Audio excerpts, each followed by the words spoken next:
我觉得我可能上辈子真的是个农民，所以花了2个月的时间跑遍了成都的大小村落，终于找到了我的梦中情缘。院子呢藏在一片银杏树的后面，大门隐蔽，正对自家菜园，月租660，用城里一个单间都租不到的价格。我们在这里拥有了2层楼、9间房、一个关节阳台、一个内院，还有一个2亩的菜地，还有不少樱桃、柚子、桂花、枇杷、苹果树。屋里呢还有很多老家具，改一改，说不定还能变废为宝。听说我们要翻新改造，房东大哥还给我们免了1年的房租。几十年老房子交给你们手了。我们会好好的照顾它的。未来10年，这就是我们的家啦！可以约朋友来聚餐、烧烤、晒晒太阳，可以栽满鲜花、爬满整个围墙，还可以拥有我们梦想的花园和菜园。一起来期待吧！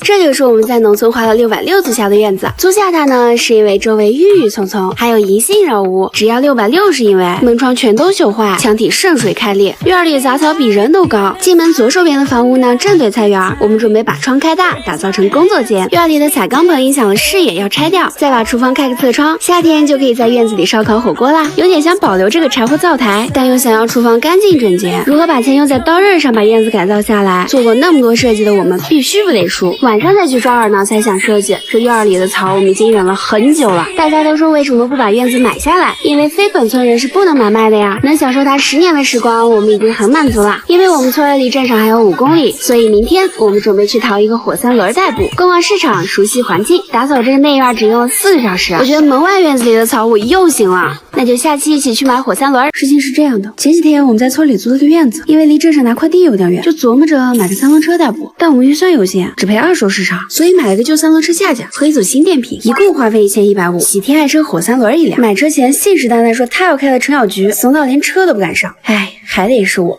不好意思，数3忘峰，省下了50块，我们去 shopping， 带玉米饼和糖油果子的香甜还没散去，提车的喜悦就戛然而止。别误会，车还在，就电瓶没了。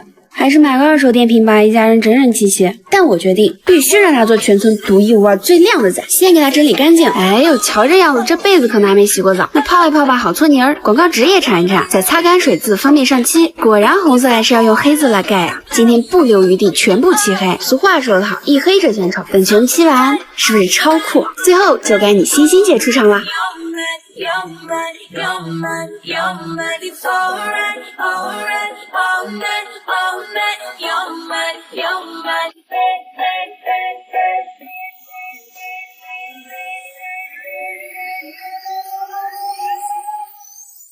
You'll be mad,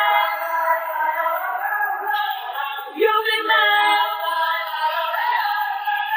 you'll be mad. 咱就说看这个回头率，同志们，说实话，我羡慕了。这不大过年的没有工人师傅能施工，邻居婆婆盛情邀请去他家菜园子逛一逛。瞧这一望无际的豌豆椒，瞧这半人高的棒棒菜，瞧这大丰收的喜悦，这能不心动吗？为了年后开工能吃上自家院的菜，那咱必须得先把菜给种上。但咱也没想到翻地还有南北差异。南方长大的陈小菊要用锄头，北方长大的我呢要用铁锨。婆婆亲情赞助一地菜苗2把，朋友甩了体力无限调皮娃娃1个。这么多年没开垦过的土地是真硬啊，还到处都是树根儿。但翻着翻着发现，哎，这底下都是折耳根呐。果然翻地的动力还是得来自收获的喜悦。你看这熟练的动作，那老父亲看了都要老泪纵横。哎，今日收获满满折耳根1筐，咱再把树根剪一剪，把地耙平整了，再挑水把菜地从头到尾浇一遍。刚好指导老师也砍柴归来，这一排长坑呢用来栽小葱，婆婆先来教学指导，我们现长现学现卖。小葱要2、3颗一把，抱团长大；包包菜要1颗1窝，把根部压紧，让它向下扎根。培土呢就要松一些，让它保持自由呼吸，再给它浇点水。你看，就要1晚上，喝饱水的葱苗已经立起来啦。今天是改小院的第15天，一大早小菊吃橘子请我吃了个豆花饭，还加了个凉拌肉，临了还灌了2碗海带汤把我给撑住了。到家他说吃这么饱，要不活动活动6个神，把院里的草给除了。不好意思，您说的是那个钻进去人都看不到那个草吗？搁这儿等我呢。隔壁婆婆听说后溜了个弯，把纸条留下了，说干不动叫他。同村大姐听说后也组团办法，看看是不是个笑话。这名声已在外，现在叫娃娃机是不是有点丢人了？谁怕谁？上战歌。Will we ever meet again? I'll anesthetize the pain with glamour or some man. My heart will like a will I learn to love again? Who will walk with me the rest of me?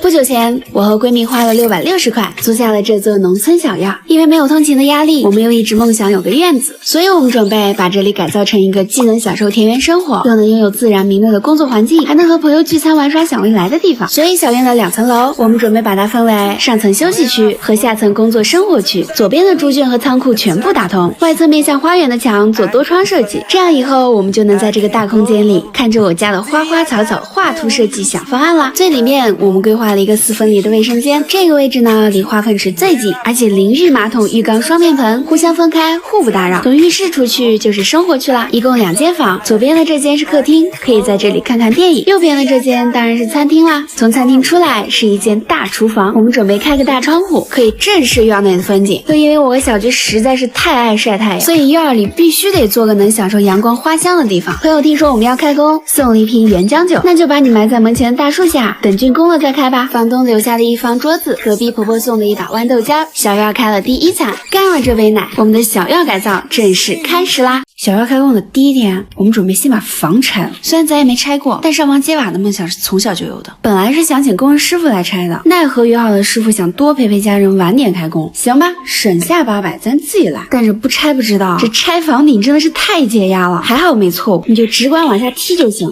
瞧这声音，什么？你们会害不害怕？你看这位同志像是害怕的样子吗？放心，房顶有木架子，很稳。老房子也不高，原本以为要干好几天，但没想到我们能如此娴熟，人房合一。于是我们又干了一件小时候贼想干的事，把院里的柚子树给锯了。虽然我们也很舍不得吧，但这树太挡位置，而且门外也有一棵，也够吃了。哎，这锯的有点太大，还得再来一下。终于出去了。小菊说她几百年没有爬过树了，想试一下，但我不知道他紧张什么。这还有掉下去的空间吗？但是树陪了老吴10几年，先把它放起来，看看以后能不能用得上。那天在地铁上被人认出来，我琢磨着今天这个形象还是要擦擦再回家的。我们把农村小院的瓦给拆了，大家都说这瓦拆得太可惜了，但是不拆吧，和我们的设计风格又不搭，而且几十年的老瓦要漏雨，冬天还不保暖，拆掉做成现胶平顶，又能加固墙体，还能多一个大平台当露台用。而且我们还留了很多老瓦放起来，说不定以后改造能用上呢。剩下的运出去，用来修外面的泥巴路，就地利用，能省不少的材料费和运费，还能让老瓦为老屋贡献自己的最后一点价值。这周末有了徐工和乔工的帮忙，干活快了可不是一点点呀。这粪坑一会儿就填完了，屋里糟掉的木家具送给了隔壁婆婆烧柴用，因为要做新的造型，旧花池得全部砸掉，但是掏出来不少的红砖，把泥巴水泥整理整理，后面可以继续用来修花池，多捡一块都是钱呢，省到就是赚到。但本想着人都还能赶工，把木架拆了好修路修房顶，奈何师傅都到了，连着几天都在下雨，师傅转里约了个麻将，我们变得无比惆怅。这天气莫不是想逼着我们自己来？算了，这想法太危险，还是命重要。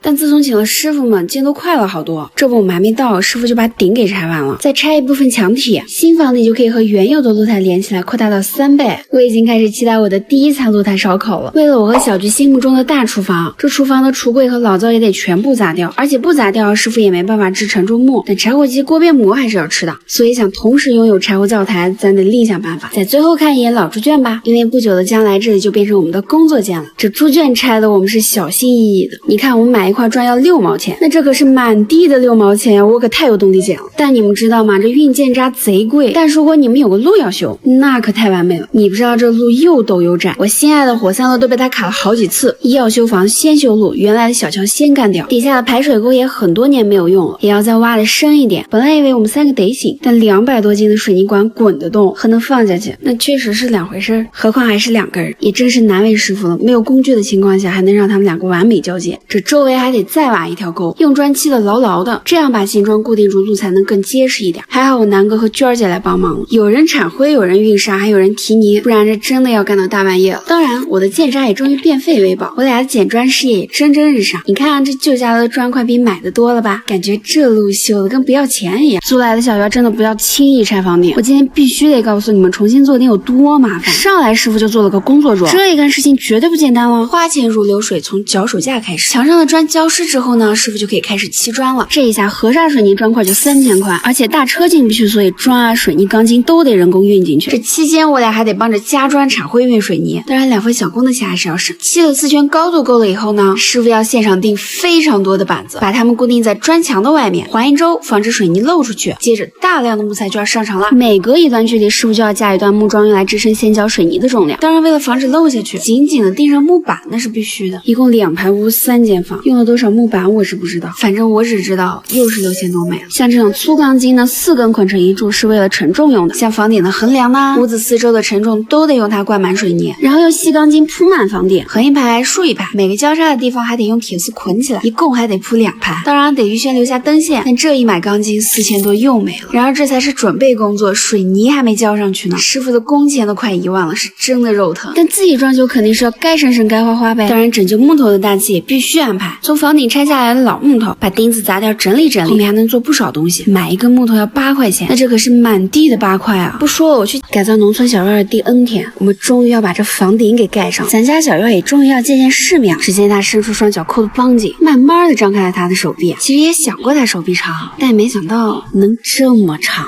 2个车一对接，混凝土就从长手臂里源源不断的输送到我家的房顶上了。人工需要2-3天提上来的混凝土，就能在10几分钟内输送完毕。但我还沉浸在即将完工的喜悦中。师傅说混凝土不够了，我说是不能够啊，算好的呀。下来一看，2个立柱爆了，只能临时再找个木工师傅拆了模板，把混凝土抠下来，再重新钉上。掏出来的混凝土再运回房顶上，倒回柱子里，一切回到原点。但师傅把房顶抹平打磨了一下，第2天我们就拥有了一个全新的房顶。在小院干活的早晨是过得最快的，阳光不浓不淡，伴着早起的充实感，边干活边等着阳光慢慢的洒满房顶上。就算搬1天的砖我也不会累，但咱今天是带任务来的，跟着师傅学砌砖，先把流程熟悉一遍，师傅再来实战指导，我们打个配合小试牛刀。师傅说天赋不错，可以 solo 出道。自此小剧场会我砌砖的组合可是风靡全院，无人可挡。这不也顺手把师傅3天干完的活给压缩到了2天，为我们以后砌柴火灶台打下了有力的基础。不过我们家这大露台终于算完全连到了一起，下一步就是把它们变好看啦。当我第一次见到这个院子，我就决定把它租下来。这个墙简直是我的梦中情墙，我们可太想拥有像这样的花墙了。但是现在的浴室和彩钢棚遮挡严重，第一步先把它们干掉。像这种扔锤砸墙的事儿，那必须得南哥出马，这搁一般人他也轮不动呢。但不得不说，房东大哥这浴室修的是真牢固，你看这顶多厚，彩钢棚拆掉可以留下来，组合说不定还能在外面盖个棚木基卷啥的。就这运件扎的活又麻烦又费力，但咱也没想到能从天而降一位粉丝小弟弟，就凭着以前发过的视频就找到了我们。然后我这个范围之内，我就在找那个高价，然后其实就顺藤摸瓜的能力。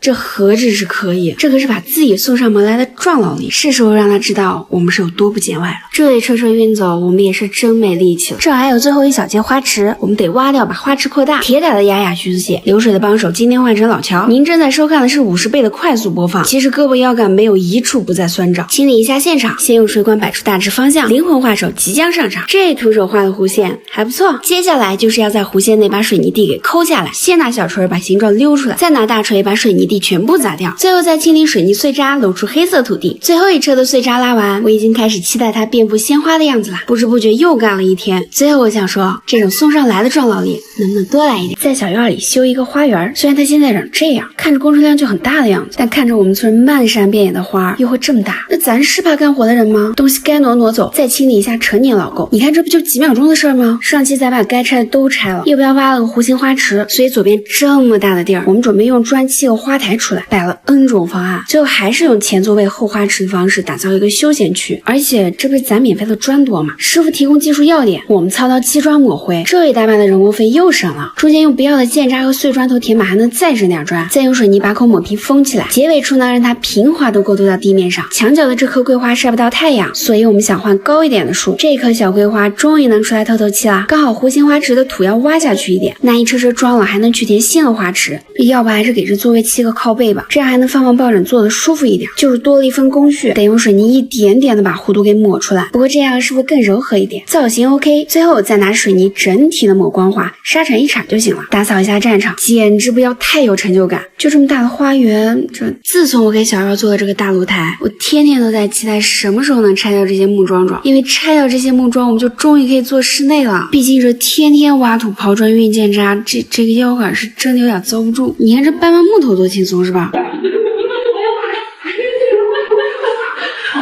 你瞧瞧把孩子高兴呢。但是更令人开心的是，我们这些木桩木板全都可以被回收，把钉子取一取，回收木板的钱一抵，哎，这又剩下一大半。不累了，聊这个可就不累了。这哪是木板，明明是一堆钱嘛。这以前的门窗是用不了了，而且我和小菊想拥有超开阔的视野，那这窗户必须得大。花台这么好看的地方，也必须得为它而开一扇窗。而且这厨房的采光是真的有点差，那就一锤锤把光束敲进来吧，让美术光能因我们而来。所以这道彩虹应该是他回赠给我们的礼物吧。厨房原来的小门被我们分了起来，准备在正中间开个大门。可别小瞧师傅做的这个木架子，所有拱形的窗户门都要靠它砌出大致的形状。小平房的这两扇门，我们准备都给它分起来。哎，别急，因为这里的2间房被改成了客厅和卧室，所以小门分起来是因为我们要改成大窗和大门。现在开的是大窗，本来还想再往左移点，但是因为有柱子，所以只能开在现在的位置。这个小窗户就可以给它封掉了。这里依旧开了个拱形大窗，把缝隙补一补，拿水泥抹平，一个拱形窗就这么开好了。再加上客厅的那个大拱门，我已经能想象得出来这里有多好看了。开了拱形门窗的厨房视野通透感也有了，窗户开大的卧室，以后抬头就能看见满院的风景，这得有多美啊！你看小燕子也很喜欢我们家，正在盖窝呢。那咱们就一起。我们小院内的基础工程终于快搞完了，我们也终于可以对着室内下手了。这个床板已经糟了，只能送给邻居婆婆烧柴用。但拆掉床板才发现床尾巴藏着好东西呢，是满满一鞋盒的菜票。哎，这年龄比我都大的菜票，这当年得攒多久啊？这个立柜还是自己手工做呢，改造一下还能用，肯定是房东当年娶媳妇用的。这老家具用的木头是真的好，搬都搬不动，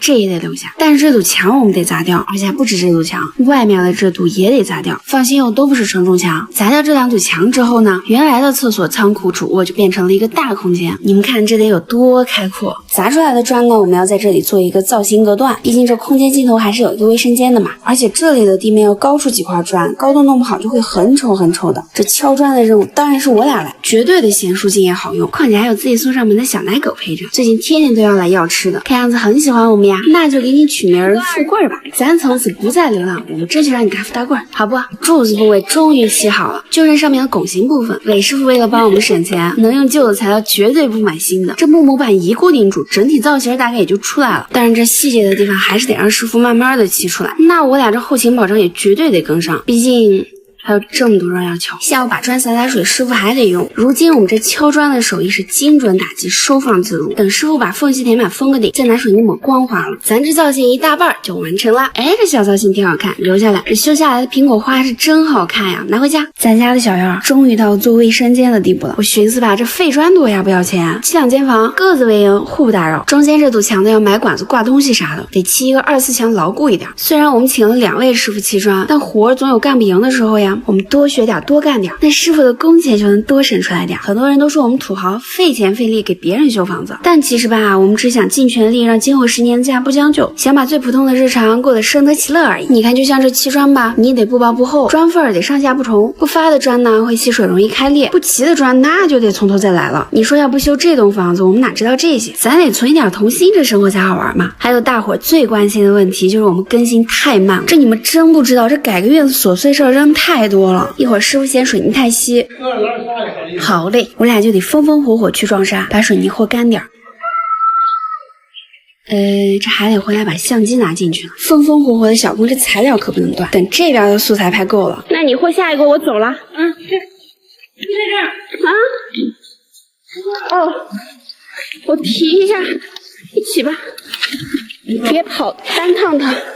我得行，就可能相机也没想过他会摊上这么个主，咱就说以后评论优一点哈，咱可是一手相机脚手架，还能带桶子泥的博主选手。以下镜头就为您加速100倍放送，名字叫做为了让师傅高效率工作跑断腿也要把砖和水泥供应起来的2个小工，书名号。毕竟咱的砖这还得现敲，咱这视频还得抽空剪，一台老款手机，一个防风声音的麦就是全部装备了。可能配音会下点功夫，会对比很多家找课程，得找专业的老师。除了配我的短视频，还能接点简单配音单，补贴点装修费，也能去配有声读影视配音啥的，时薪更高。我把链接放评论置顶哈，可以让老师指导一下，看声音合不合适，还能给你提供内部接单渠道呢。师傅说全砖高级，咱得赶紧补上，但凡断供1块砖，那都是对谢工和成功的侮辱。谢谢，这抽干手工也绝对是出色的小工。当代青年女汉子的混了，上了厅堂，下了厨房，还能踢砖。这大话说完，该算还得算，就咱也不知道到底踢了多少块砖。这师傅他妈终于快砌好了，再把左边也补齐，右边呢我们放个坐便器，左边专门用来淋浴，这整体的效果就出来了。这视频剪得我们棍儿哥都睡瘫了，来你橘子也编了花环带上咱回家了。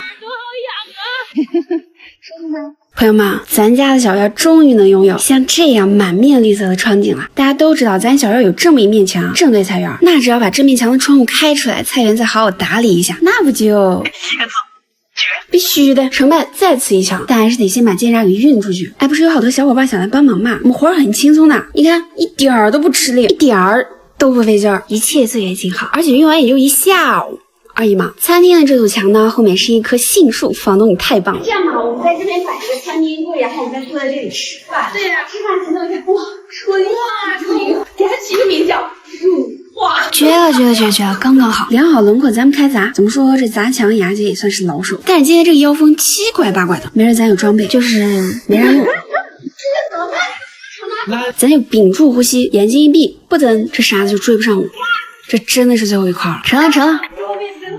看我，哎，这傻子真听话。原来的猪圈呢，我们准备改成客厅，得先把这洞给补上。这客厅的窗户开大点，才不辜负我家的花草树木。这师傅把形状漆平整之后，真的是美多了。就是一不注意，魏师傅把小菊的卧室窗户给开了，还给开错了。这还是自己来吧，还能边敲边调整。这有时候吧，师傅确实理解不到我们到底想要什么样的效果，因为这还得把下边砌起来。现在的银杏树呢，才发叶子，等到时候银杏叶绿满枝头，这窗景就太好看了。柱子右边呢，还得再开一个小方窗，为了防止窗户变形，每个窗户上都得放一道横梁。像这种超过2米的窗户就得用更结实的工字钢了。这个房间呢，也终于不是那个没有阳光的储物间了，它也能和窗外一起共享四季了。就是这个小窗的两侧都是立柱，有点丑，所以我们准备将计就计，用来做床头。这个窗户像不像为它特制的床头花？这小台台上还可以用来放点东西。哎，我们可以摆一个小圆桌，以后坐在这里喝点下午茶啥的。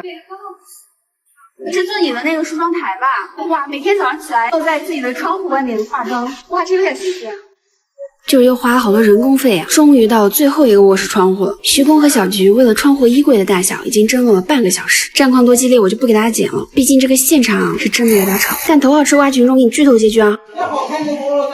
哎，徐工赢了，吃瓜群众喜提大窗户和小衣柜一个。哎，对啊，这不是我的房间吗？我现在是有点担心，我们全家好像都是不太聪明的样子。不是啊，要换镜头喽。对劲儿的，真好大的。好刀，这个家是真不能用，有马权。没事，虽然你憨憨的吧，还不知道能长多大，那我们也爱你。所以富贵儿到底能长多大？大家都说我家望眼放去全是窗户，确实为了这片景色，我们真的是拼了。这不赶紧请师傅把墙面整一整，我已经数着日子想住进来了。这先来第一道工序，铲墙，1个平方收我3块钱。果然这包工的师傅是不得给你磨洋工的，早干早完。就是我怎么觉得这3块不是很想花了呢？这毕竟除了灰有点多，毫无技术压力嘛。这允许咱先撒么个工具哈。哟，这预备选手1号手腕很是灵活呀，咱这2号选手也申请出战，不就一点灰尘吗？一套防尘服拉链拉到底，防尘护目补个缝，手套我扎的比秋裤紧。解决。就忽略了个问题，这么热的天气，这么穿就跟汗蒸一样。洒水，咱们就开工了。2个大白线小试牛刀，果然是意料之中，真的好好铲啊！这铲起来也太解压了吧？你说这么好的工作怎么让给师傅呢？就说但凡前面都是这样的活儿，这也不至于把帮忙的粉丝吓得不敢来第2次了。但我也没想到，这仅仅是个美好的开始。这个怎么都是泥浆啊！这一下都不丝滑了，这泥浆浆子推都推不动了。咱知道了，房顶咱把水洒薄一点。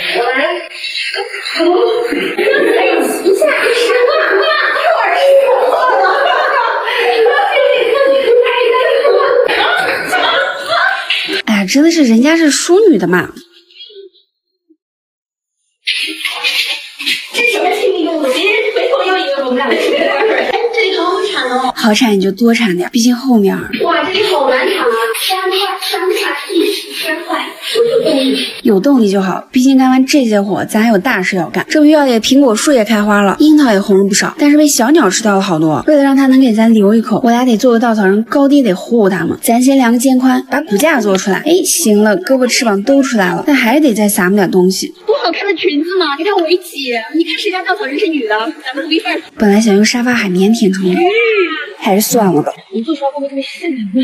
裙子，来你买穿个超短裙嘛，是不是？不管了，先弄头。你看头顶好像个幽灵呢。再戴个帽子呗。等一下，我把它弄圆一点。好吧，那尽量弄圆一点吧。有点快啊你。要不这个嘛，宣真喜哇，我们脸都给花了。我们不套这个套子，直接把它当头贴。行，那当然行，又是独一无二头一份，再给它瘦弱的骨架上缠点肌肉。哎呀，我们这个骨架简直是太穿上了，是不是出具出行？咱可是专门为了它找了件最显眼的 T 恤，扎个腰封，再填点肥肉，垫个小肩膀，终于能穿上我心心念念的红裙子。就是不知道这条双层宽条而不规则斜摆剪裁定制伞裙，我们虎妞满不满意？哎呦，虎妞你怎么在这儿？不好意思，没把你保护好，但我们家樱桃就交给你了哈。这不是养鸡该有的东西。来，把你安顿好，咱往樱桃树旁边挪一挪。虎妞靠你站岗吗？从此一家3口变4口，明天再来看看你。那我们就先回家啦。家里又有了新成员炫土机，就这么一个小机器，老板给了2部葵花宝典。不知道为什么你一点点扭不上了，你还要弯起来这样的。是。你不自信的，我也不是很自信呀。我的糗麻了，不自信是对的，毕竟你俩连中间的软件都忘放了。要绑到这上面好像。这个排烟的我倒没想到，没想到也是应该，毕竟人家是过滤杂质的，就也不知道是哪来的自信。应该可以拉长吧？哎，果然。哎呀，谢姐这个智商，你想不服都不行呀。咱就是说祝福我自己，添加摩托车机油。你葵花宝典上有没有写多少？可是这上面有写的是1/3。这2本葵花宝典写的还不一样，这是为了把我俩练魔怔呢。罐拿走，不过到理由咱终于能发动机器了。味道太难闻了，我得憋气呀。我要先拜一拜。大哥，好用一点。靠你了。但是等我们按照步骤打开开关，打开分门，按了油炮之后，还是打不着。唉，真的绝。我想让你帮我看一下，我们哪个地方没有装对，我们只装了很久，但是它不工作。就在老板检查完所有的工序后，老板说：“可是搞不开啊。”有脚可以踩，你把那个绳子拉出来，感觉拉不动了，就是有点紧了，你再用力的拉，开始不要用力。好嘞，那我们试一试。拉进去了。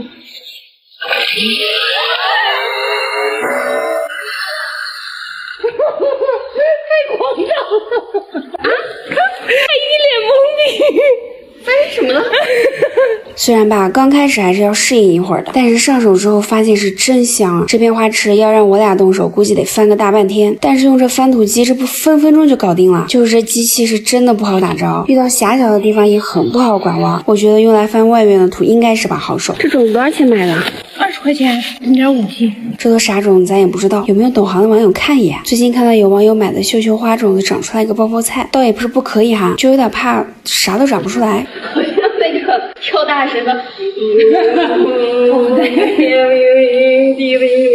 都给我长出来。可能是我俩太怕长不出来了吧？还没弄到一半，种子就没了。应该没有遇到无良商家吧？种出来是一片大油菜。最后再给你们盖一层营养土，一定要壮壮实实的长大。接下来这个院子的美貌就要靠你们这几个月的成长啦。咱也准备换个裤子去放风筝啦。记得小时候一到清明节前后，老爸就会带我到大田地里去放风筝。我至今都能记得在田间的奔跑，还能嗅着多汁的草香。清明节的回忆是带着味道。等到这片麦浪变成一片金黄，富贵人应该长得好大了，咱家的小院儿也该郁郁葱葱了吧。所以为了实现上厕所自由，咱还是请了小娃娃机一个，准备修个花粪池。果然还是机械化有魅力啊！你看这小手一挥，给自己小道就开出来，这得省多少事儿啊！走了走了，这一铲子下去也太舒服了吧！我们先沿着卫生间的墙根上挖一条道道出来，用来放排水管。不过为了好走下水管，这化粪池也不能离得太远。这挖挖机铲土跟铲豆腐似的，这么大一个坑，不到半小时就挖完了。挖完，这挖挖机就回去接他的小朋友了。哎，就是这个，怎么还有点萌呢？这个圆咕隆咚、胖嘟嘟的小粪坑。哎，师傅落歪了这个。哎呀，这不放个人下去，终究是不行呢。那还是乔哥来吧，4人定制升降电梯，体验一把。乔哥，酒很白呀。哎，这么一会儿就生出来这么多水，我也是没想到啊！这说明咱村里土质不错哈。这外面的挖挖机呢，得把化粪池慢慢的埋起来，还得防止土从口里滑进去。这外面的管子还没埋完呢，所以我们得兵分2波。外面施工的同时呢，这卫生间的里面也得埋管子呀。有人得把地砸了，有人得把土挖了，就是没人拍视频了。又把我人拍全了。拍到了，拍头嘛，主要是。拍我这个人在干什么？那你一起拍才拍得全呀。横屏要远一点。那你就远一点啊。好。哎呀，老徐啊，人是全了，坑呢？去吧，不要话多。我觉得你那个角都没捕捉对。老徐，要不你还是回外面干活吧。那只有最后一个方案了。可以了，可以了，鸡蛋近一点点，这样可以了。老徐，你看人家小徐还能自己调机位，这么才可以啊。咱有时候终于能踏踏实实的干活了。这水泥地下面的土是真的挺难挖的，这外面还下起了小雨。等师傅把孔钻通，电工师傅把水管给布好，这就来到了美好的第二天。因为今天封个口就完工了，但谁能想到这化粪池不光自己给浮起来了，连带的水管也越狱了。这渗出来的水也太多了吧！凉了凉了，今天朋友一个没来，师傅也现找不到，只有我和小菊还有挖挖机钟师傅相依为命了。师傅本以为是轻松的一天，没想到是返工的一天。本以为能下个早班，人还约了个麻将，整成3缺1了，挖出来重新把化粪池埋上这简单，但是接水管也没干过呀，虚着有点虚，还是要忽悠钟师傅下车帮我搞呀。行了，师傅，接水管交给你了呀，我俩得赶紧踢出来一点砖，或者你把口给砌出来。但钟师着急回去打麻将，这得忽悠他留下来指导啊。但是你也可以吃饭，附赠签名2张，对不对？你在死中间冷连5秒钟。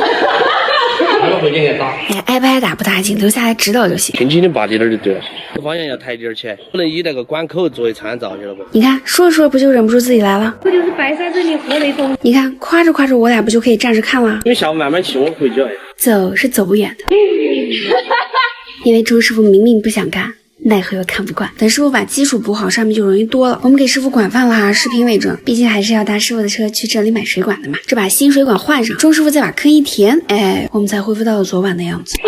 这还得把化粪池口给砌起来呢，还好这里要求不高，能挡住土就行。院里随便捡点剩下的烂砖也能用。感觉腰已经不是自己的了。想罢工。别嚎了，这水管的出口还得砌个砖保护起来呢。不知不觉又是一天超长待机。哇，最后一块砖刚刚好。哎呦，让我伸个懒腰。不好意思上司师傅的车，有点过分了。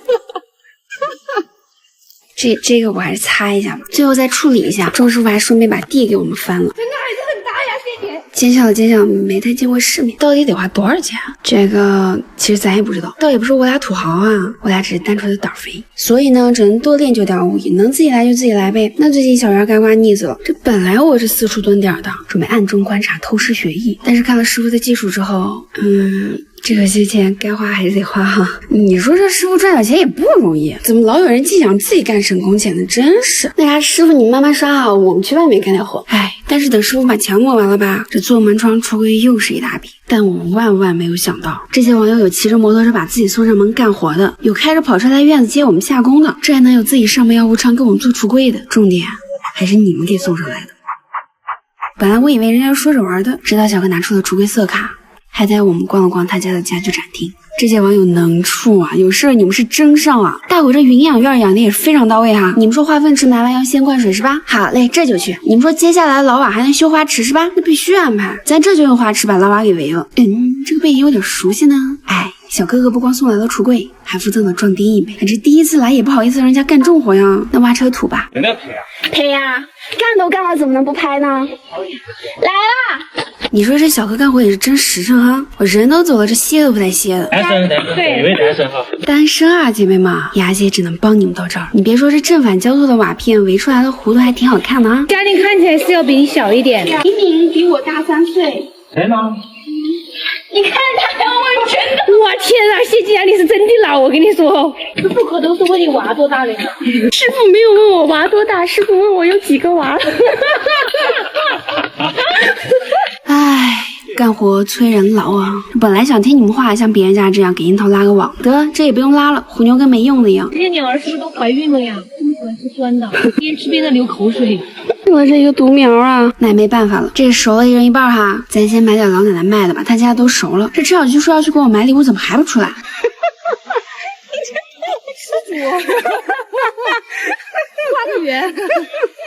这是怕我老啊，630度无死角防护也行。刚好婆婆送我们2窝自己育的冬蛙苗，带上这个咱以后干农活可就不怕了。婆婆说自来水没营养，得用取水浇才行。哎，这怎么还是个漏的呢？跑过去这还有水吗？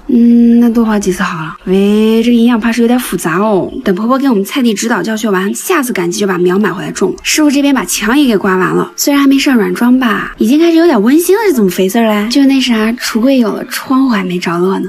大伙再给咱努力。哎呀，今天还能蹭小哥哥的车回家，完美。如今人家开了窗户刮了腻子，可是女大18变了，就是这个地还有点埋汰，能怎么办呢？只能赶紧收拾出来，让师傅打地坪。这清扫完得先涂一层渐变剂，让河沙和水泥能更好的贴合。2楼东西少，咱先从2楼做起。水泥呢，只能一桶一桶的人工提过来，师傅再慢慢擀平。就是这水泥从哪里来呢？那当然是铁打的雅雅和橘子姐，外加一个徐红头，连环作业，师傅再给调到2楼去。这打地坪真跟喝水泥一样，供都供不赢，敷条废料垫底下吧，能省点是点。这第4个人背影还有点熟悉呢。佳丽又来帮忙了。你说咱小院终于打破网友不得再来第2次的魔咒，你看干多卖力多顺溜，但是没人帮忙是真不行啊。首先咱得把门外的沙子一车车给捅进来吧。是捅沙子。这多大仇多大怨呢？这是自愿自己来的吗？不重要，毕竟这么一大堆得全部铲进去，活干完了就行。而且这拉进来的河沙和水泥还得再翻几遍给和均匀了，然后才能放水和成泥。不瞒你说，我剪视频看着这道都已经开始累了。那咱运水泥的也不能示弱呀，一溜小把歇都不敢歇一下。那就是我们这一通3人来回负重间歇跑，一天也就才把2楼的2个房间加楼道给做完，1级楼还有4间房加一个小院呢。是时候祭出我的男子天团了。本来想拍那样的，别看镜头好吗？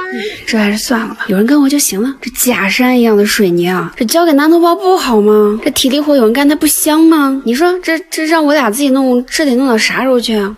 咱就刷刷界面剂啊，把地面整整平，这多好！而且大伙都催我们该种菜了，刚好先去把苗给买了。这个大姐苗买的人都就她了，就是问了半天怎么不耳神呢？等了半小时，终于走完了，这下该我们了吧？我本来以为这就算买完了，但我没想到这拐个弯儿，这天堂在这儿呢。给我黄瓜嘛！我终于买到黄瓜，我沙拉有了。你现在看我懂不懂的吗？这个视频来视频认证一下。那拍一下吧，这是黄瓜苗还是丝瓜苗？大白豇豆。那也来点吧，这都是老爷爷辛辛苦苦育的苗啊。来的话来点玉米。买了这么多才13块钱，买！你看着陈小菊吃着碗里的忘着锅里。再来一点。这秋葵又买了点，番茄不够，小番茄再来点，青椒不够，野山椒再来点。听说这黄瓜特能结，那是得再来点。他的秋葵比我们刚买那个好太多了，要不要再来一轮肉？你这也太过分了吧！你看看你手里提的，看看人家提的，手里就抓一个。我的手指门已经废了。人家12点是可以结好多苗啊，他们都不要了。我这里蹲起，我一个红薯还没买，我还是不买了，决定放过我自己。那就好，赶紧带走了。这再待一会儿绝对是要丢人了。还好有婆婆在哦。丝瓜种在树根底下，给根棍棍就能爬到树上去；黄瓜得种在墙根底下。婆婆说一根就能爬一整面墙。我为什么要这样？那个我都不晓得，我解释不清楚。解释不清楚也能口口相传，养育一代代儿女，这应该就是时间的魅力吧。本来以为翻过的地已经够重，没想到婆婆带我们四处溜达。这种爬藤的就要种得远一点。这个要搬好远婆婆还给我们送了点种子，就是龟草嘛。草嘛。荷兰豆。你们喊它荷兰豆，我们喊它糯米豆。隔壁的姐姐也喊我们去拿冬瓜苗。毛豆吗？毛豆。毛豆啊，以后小龙虾之夜有下酒菜啦。姐姐拜拜。好神圣哦！哇，后面的云好好看哦。你们说以后天天都生活在这儿得多幸福呀！自己找过来的，又是一个自己找过来的小哥哥。那个车太明显了。那你就直接进去干活嘛，不用在这儿。我再看一下。暗中观察也没用，进去吧你。你这家里是自己人，已经开始给人家安排活路了都。这个队伍简直了，不知道的以为我们有剧本呢，这么多人吵过来。哎呀，富贵啊，你这个爪子，你看被拎出去了吧？别看这小哥干活也真卖力哈。我们准备在花池里再种2棵月季。他为了把它拔高，也真的是煞费苦心啊。哎呀，你俩要快点长高高啊！如果不行的话，那我就再种2棵。这打地坪也终于要进入尾声了，师傅最后再拿机器磨磨平，等到下次见到这个小院儿，就变成平整光滑的了。这网友找上门来帮忙的是真不少，但我也没想到还有这么坚持不懈的。3个多小时才找到这儿。我认到了，你哪认到过来？你喊我婆婆，那时候你逃晚一点在那么。这还给咱留的纸条也太可爱了吧！哎呦，你还随时过来查我，这门口还有一个呢，你还真是天天都来啊！那我还真就背着你自己干活。全卡枪，网友说要但这房顶漏的也太厉害了，必须得做防水。因为你板上到处是裂缝，你看到没有？这隐患很大。嘿，这师傅说有点麻烦，他没那么多时间。这细节从中这个粘粉，慢慢的把线条补好看就行。小孩的比例大了。哥，还满蹄子上了。他不叫陈小菊吗？跟他老你也叫陈小菊？同名吗？哎，师傅透深呢，没事同意做就行。我愿意雇陈小菊。这地面吧得保持湿润，还没有灰，再往上刷一层防水涂料，尤其是这交接的地方，还有这裂缝的地方。等它干了之后呢，就能形成一层完整的抹布了。小菊这啥车？感觉要停在我们家门口的样子啊！哇，这弟弟说到做到，真的来监工啊！这还有2只拉后面了。啊，你们为了催更不远万里来也是绝了。你来了3次，来了3次，真的来了3次。人家国家总统一样的。陈小菊让你首长接见他们。你说你们来就来，这还开个货车来，摆明想帮我们装货呗？那得成全你是吧，富贵？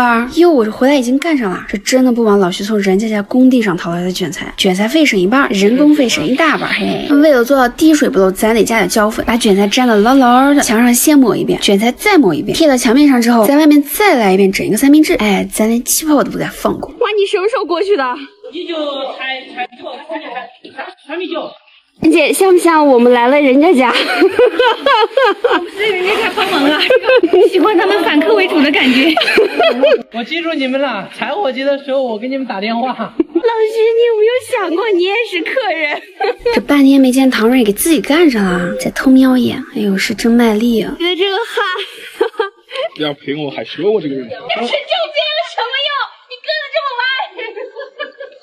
再深加工一下我就割歪了。小菊今天就是个废的，来点这个没有干的活。那你就去买饭吧。呀，今天这个午饭是真热闹了，一个午饭的功夫，防水涂料干了毫无破绽呢。行，干了就能刷中间了。等这层防水涂料涂完，得等它干了2天2夜，干得透透，再来做防水实验，保证不漏一滴水。这房间里面我们是不准备做吊顶，哪有这钱？就这个梁和咔咔角角太丑了吧，一根石膏线给它解决。你看这左右两边做没做差别大吧？细节处我们就用这个粘粉，慢慢把线条补好看就行。哇，婆婆又来送苗了。送苗吗？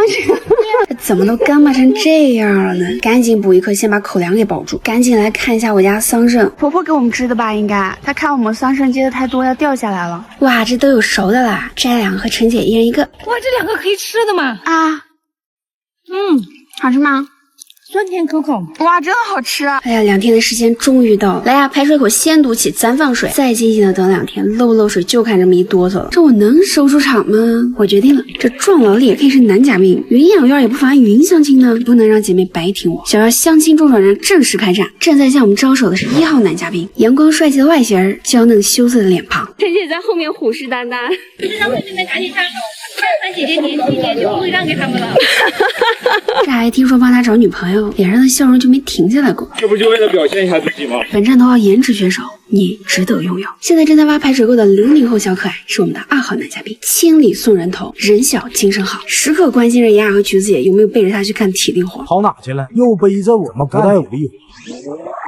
哎呦，这下次一定得带上你。这位是干活永远抓不到正脸的兵哥哥3号，和永远在找活干的兵哥哥4号。干活干净利落，我都抓不到正脸，他俩不是在干活，就是在找活干的路上。哎，小菊这怎么烟雾缭绕的？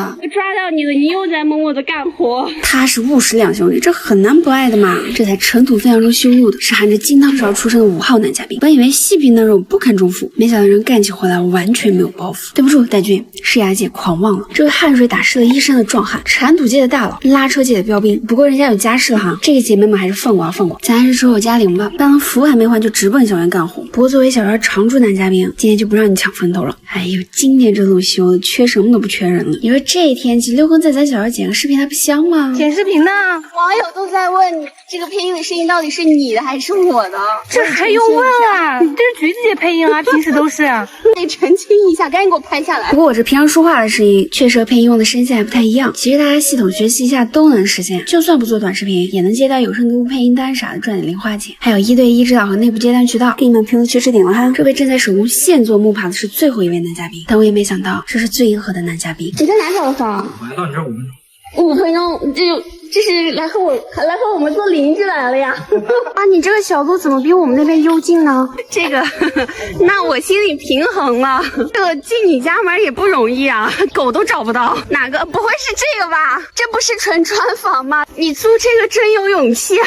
哦，这个还是好噻，好得多。我怎么觉得你这个家比我那个还好一点呢？但门口还有个池塘。哎呀，不开心了，我不开心了。这人家出门就能钓鱼啊，还准备和会做木工的爸爸一起住，全屋手工打造。就让咱爸修一下，然后我们带走。跟女儿想要这个。得嘞，先把关系盘好。房后面还是一片竹林，这做手工好方便啊。哇，人家自带天台小区，我们还自己修。哇，我的天！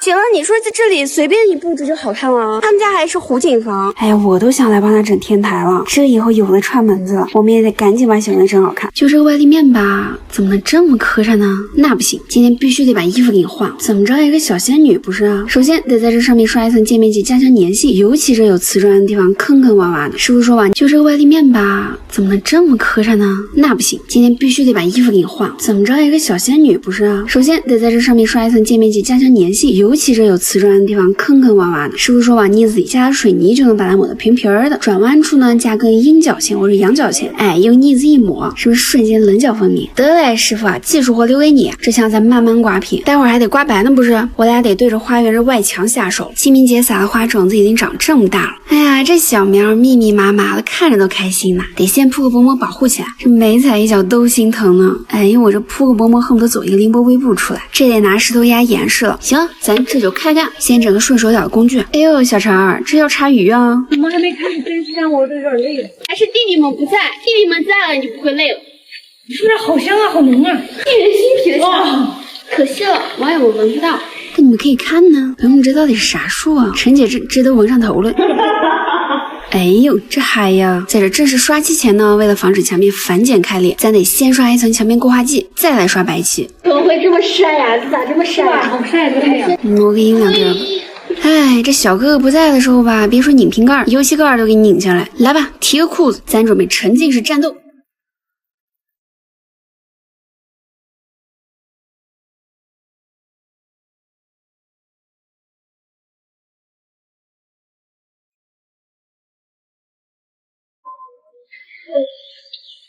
歇会儿。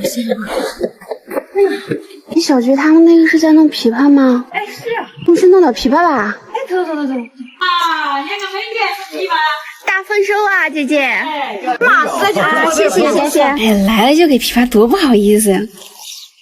哎，真香！这几个月前帮姐姐掏过的琵琶，如今都长这么大了，其实还小的更好吃。来，就咱们早就播了。阿姨们害怕我们衣服洗不掉了，简直是太可爱了。这么一大桶才18，哎，不要让我晒太阳，吃要拉肚子。感觉是见不得光一样，要躲到一个阴凉的地方悄悄咪咪吃。那咱就悄悄咪咪的吃吧。但我就是也没有想到，我有天能炫这么多琵琶，9倍速啊！我这个也可以，我觉得我这个有点我懂了。我这么爽，真的很好。哎，最后一个永远不可能最后一个。哎呦，你们还能想起来有个墙要刷哈，也是不容易。师傅人都刷了一大半了，不过小然现在的光影会不会有点太好看了？最后呢，再等师傅结个尾，咱家小土包子终于要变小仙女了，一起来看看现在的样子啊！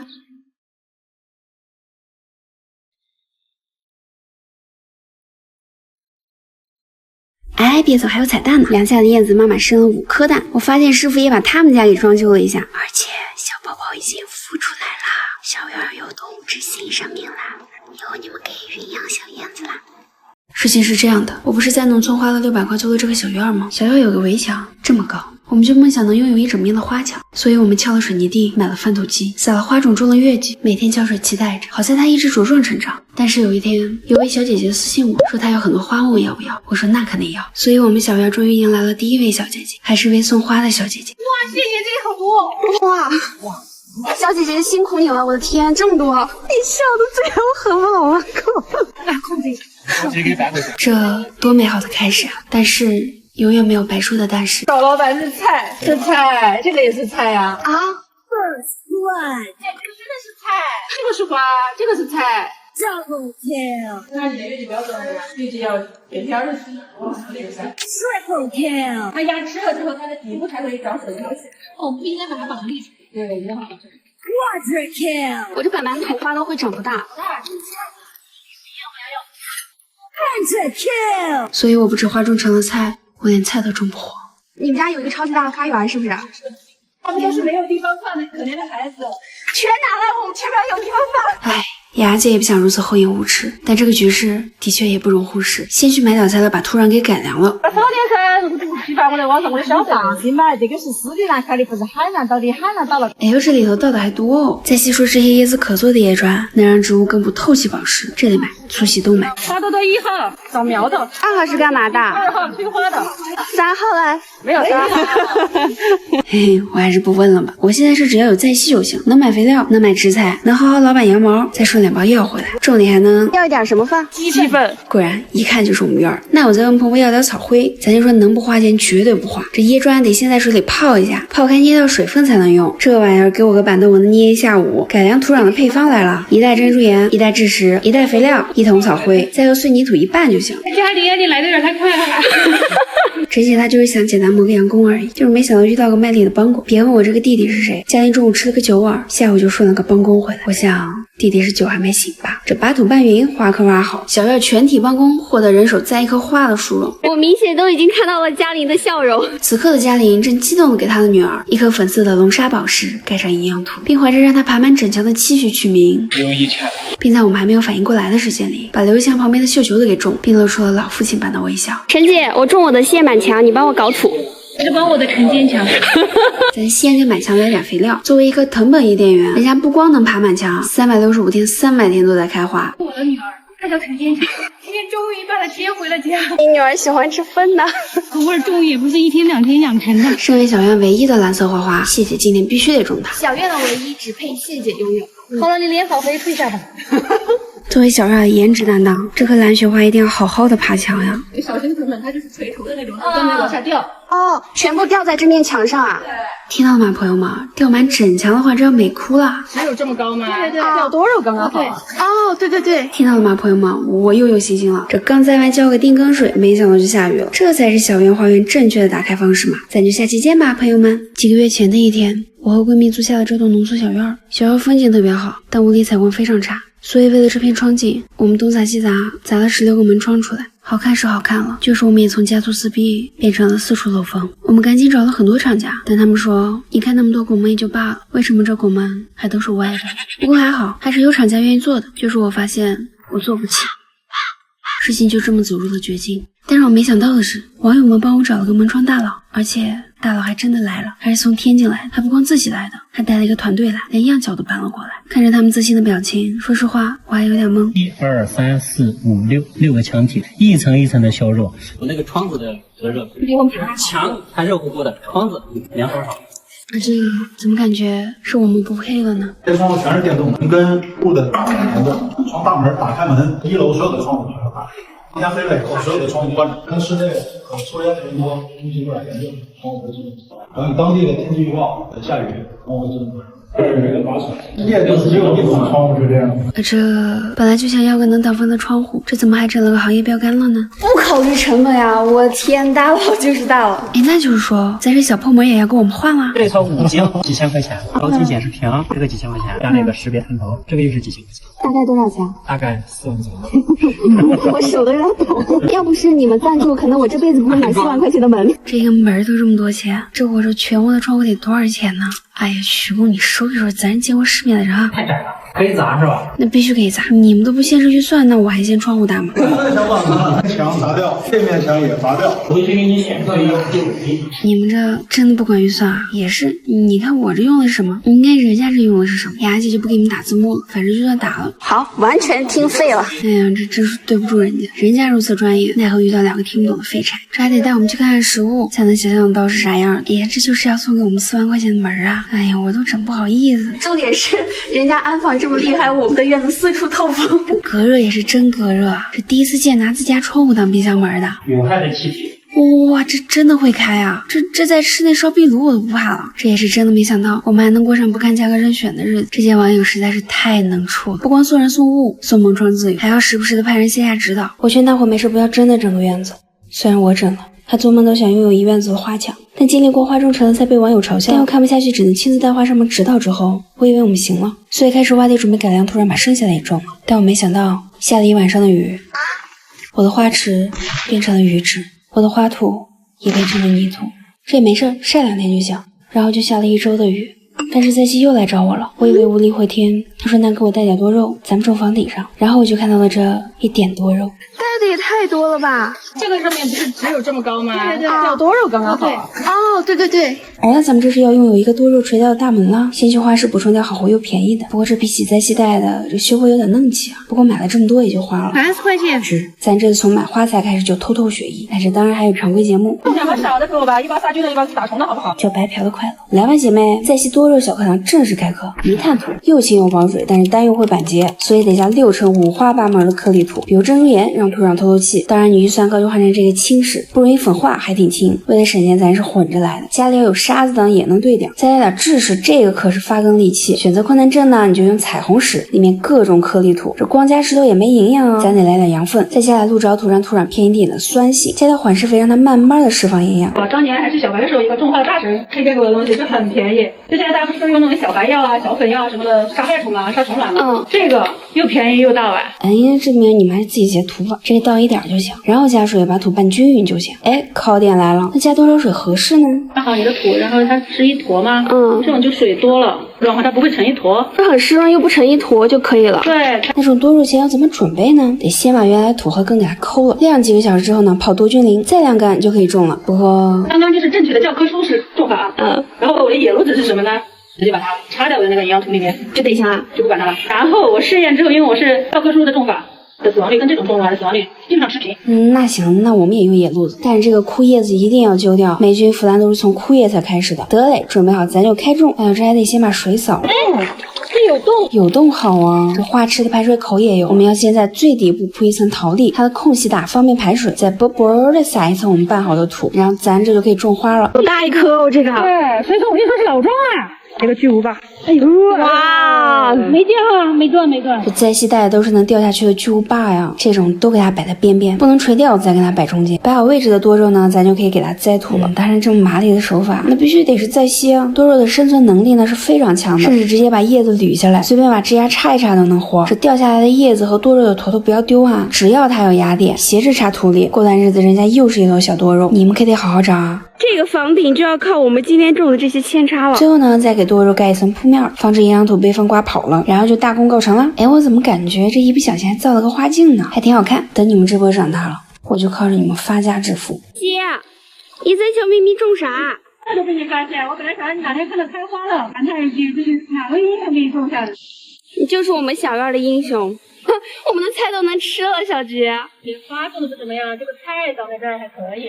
我真的是好开心呀！也行，吃了这一波，下波还有，这也算是小院的。经过了4个月的打拼，我家小院终于从杂草丛生变成了四处漏粉。我这掏空家底做的大露台，为了能在上面拥有一个小花园，咱这防水做的是慎之又慎。所以我们听师傅的话，在房顶灌满了水。师傅说等待1周，如果没漏，那就可以继续铺防水材料，保证万无一失。人家也争气，确实没漏，就是没成想老天爷给他多考验半个月，咱这房顶就没干过呀。等个晴天，给咱等出了急火攻心的感觉。好不容易天气得赶紧把水放，把屋顶扫干净，抓紧把防水也铺。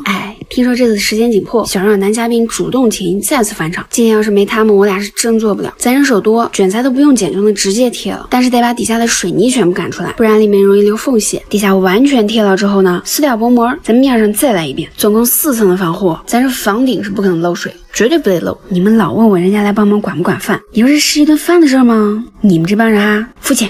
怎么也得留间房吧，整一大栋铺，这毕竟小院以后活还多是吧？你看这大学就没停下来过，这拖把但凡在雅姐手里超过3分钟，一饱的糖水都得要回来。你看是吧？还有这不声不响默默干活的学工，你看着满头汗流的，这都是重点留住对象，人多力量大嘛。哎呀，糖水你这裤子啊，你这也不差那点儿，咱也终于快把这防水给做完了，解决又一心头大患。毕竟这露台除了做花池，右半边还要规划出来一个洗衣区。洗衣区放在这儿呢，一是因为离花粉池近，上下水好干，主要是还能办这片绿色洗衣服。累了在这休息会儿，喝个下午茶也不错是吧？所以让师傅留了洗衣机、烘干机和洗手池的位置，这还能放个壁挂洗洗内衣啥的。谢谢帮你把未来10年都规划好了，你啥时候把相亲提上日程？说吧。明天。话说跟我们做邻居的老冯有没有资源呢？老冯，你那套房子不给你租了，你作何感想？我很难受。不过人家又找了一套，还是和我们做邻居。这小院也不错，还挺大，还是2层楼的。哇，人家2楼自带一个超大露台，还是伸手就能摘到枇杷那种。哇，这还藏着一窝小奶猫呢。猫妈妈找吃的去了，咱还是别吓着它了，赶紧走。这视野还能望到远山，也太好了吧！就是这楼梯有点窄。2楼有2间房，老冯和大爸爸也够住了。走廊尽头还有一间主卧，主卧外面还是片树林。哇，这窗户外面是一棵大的黄角兰，好香呐！旧玻璃还挺好看。这柜子改还能用，这也是我第一次见层高这么高的厨房。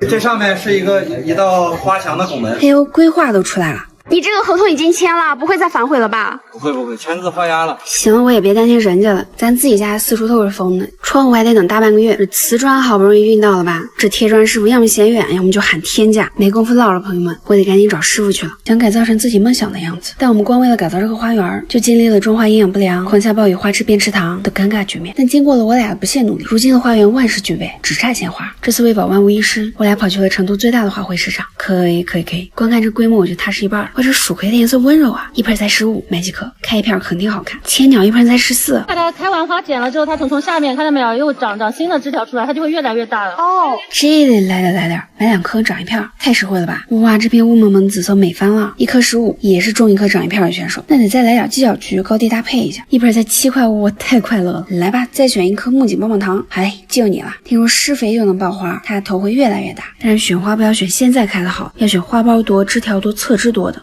就是这个里面都长得不好，稀稀拉拉，而且下面还是黄叶，这一看嫩根了。这江河花好看是好看，就是可能熬不过南方的冬天。那且买3盆吧，又有一个夏天的快乐。这个薄荷很香啊。来4盆泡水喝，再来1盆迷迭香做菜用。超市2根的价格，真能买1颗。吃烤肉随便扯的紫苏叶，10块钱3盆，太香了。这个玉簪才5块钱1盆啊，这么大一颗。买，回去占地方也行。毕竟那花园老大了，陈姐这都迫不及待了呀。这里的6盆才30，全场最贵就是这颗大丽花了，1颗80，但是全市场的唯一一个。这颗好多啊！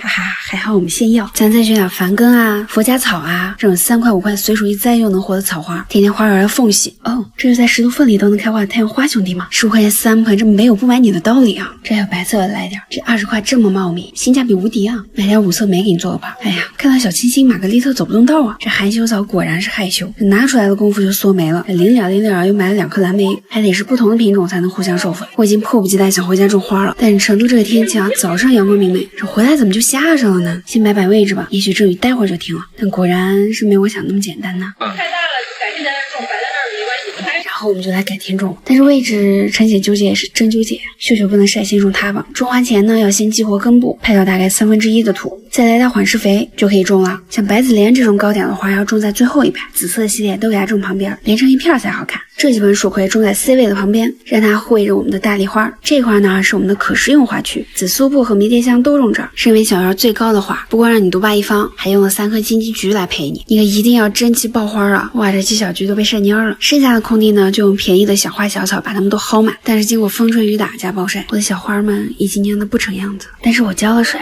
给了它们1晚上之后，这间我俩自己砌的卫生间也终于要开始贴砖了，但是因为它墙面不带平，师傅得先铲点小坑出来，再用水泥找平之后呢，才能贴瓷砖。但是墙面还没弄完，砖还没贴上一块，我这800×800的大砖先被物流啐了一个，然后又被我啐了一个。我这几百块的砖呢，听了响就没了。但我最近在刷设计理想家，人家这位设计师换个厨房入口，用水波纹玻璃膜就解决了入户采光问题。这位设计师呢，主卧灯槽全拆，换成4周反光灯槽，就解决了躺床上灯源打眼的问题，看着还像悬浮的。设计师都卷成这样了吗？不就碎了点砖吗？这就给它变废为宝。师傅先借你的切割机用用，首先从废砖上切一块小条下来，哎，就它，再割成宽2.5厘米的正方形小块，当然咱需要15块。哎呀，这动式花纹让每一颗都独一无二的。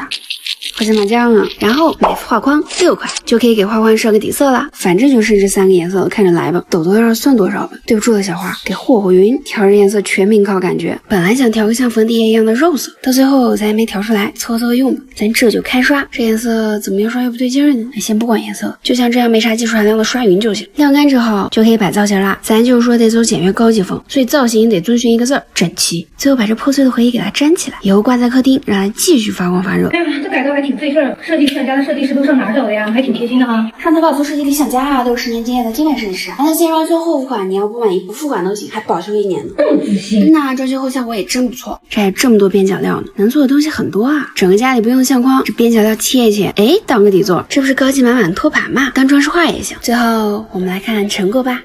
不过这么看，画框是不是有点单调？得整点什么颜色凸显一下？就是吧，我们这乡巴都太远了，没几个贴砖师傅愿意来，而且这大砖的贴砖流程也真是有点复杂。瓷砖得先打点背胶，放在一边慢慢晾干，等待备用。虽然这个墙面已经用水泥粗找平过一次了，但还得再用金找平砂浆再来一次，抹得平平的把基础打好。不过这对比看一下，差别还是大哈。这整体找平完了吧，才到贴瓷砖的部分。卫生间的右半边呢，我们选择了自带粗糙感的斗石，局部使用想增加一些很自然的气息，但是因为砖太大了，贴一个就得用卡扣固定一个，而且这瓷砖的胶泥也得留着点缝隙，好让师傅有空间把内部震平，防止空鼓。所以就这一面墙，我站这儿被师傅贴了一下午，师傅都以为我是专业来监工的，更别说里面的小房间了，都挤不下我拍摄的地儿。师傅得切成各种各样的形状，这得套个正方形，这也得钻个圆洞洞。还有师傅这俄罗斯方块应该玩的贼溜吧？犄角旮旯里贴块砖也真不容易。不过这地面可不敢用冻石，得用光滑的砖，不然连水都排不干净。哎呀，师傅把墙面都快贴完了，那啥，师傅你先贴着。你们不是老担心装这么好，房东会被收回去吗？你们就放心吧，这房东女儿娟娟还大老远的给我们带了无花果树，嘿，这做的好事还这么羞涩。咱小院从此就有无花果了。上期视频大家都说紫苏薄荷不能地栽，会泛滥成灾，所以我们还是换盆吧。我可不想明年我的花园只剩薄荷了。师傅还有最后几块砖了，颜色合缝的贴完，感觉还是挺舒坦的。等干了，我们再把卡子一撬，清理一下战场，就可以来看看成果啦。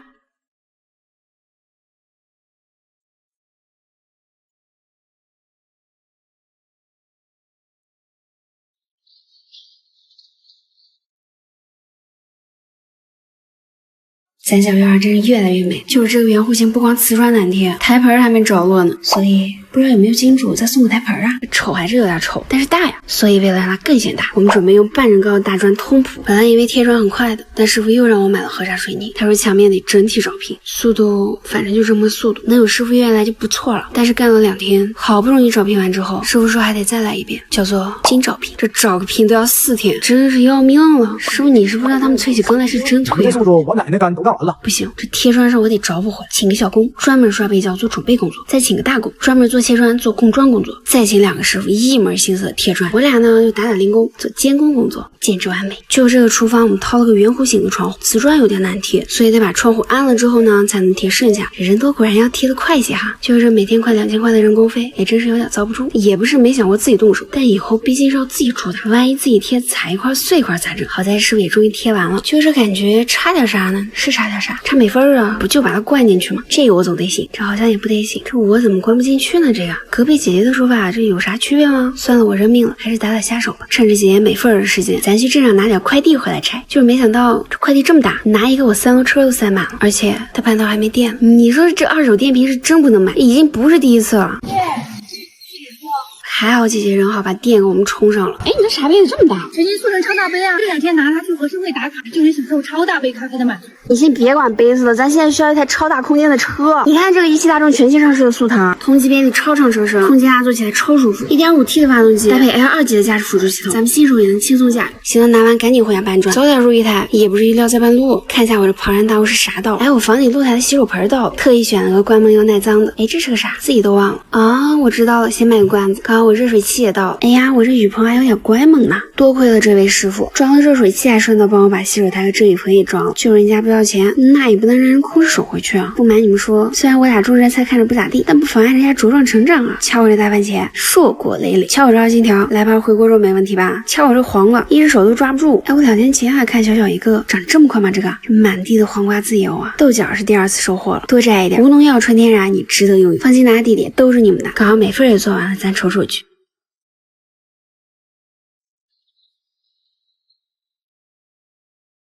还亲手给他砌了个卫生间。本来我是想做成这样的圆弧形的3分立，看着就很高级的样子，但是因为这个弧太糊，普通瓷砖他贴不上，定制瓷砖我贴不起，所以我问了瓷砖店的老板有什么解决方案，他说让我试试这个。我觉得要不我还是自己去装修公司看看吧，找找灵感。你说我这没事儿整什么弧形呢？这种简约的不也挺耐看？还有人家这干湿分离设计的，不也整挺好？哎，小姐姐，你们这儿有贴弧形的瓷砖吗？是弧形的卫生间吗？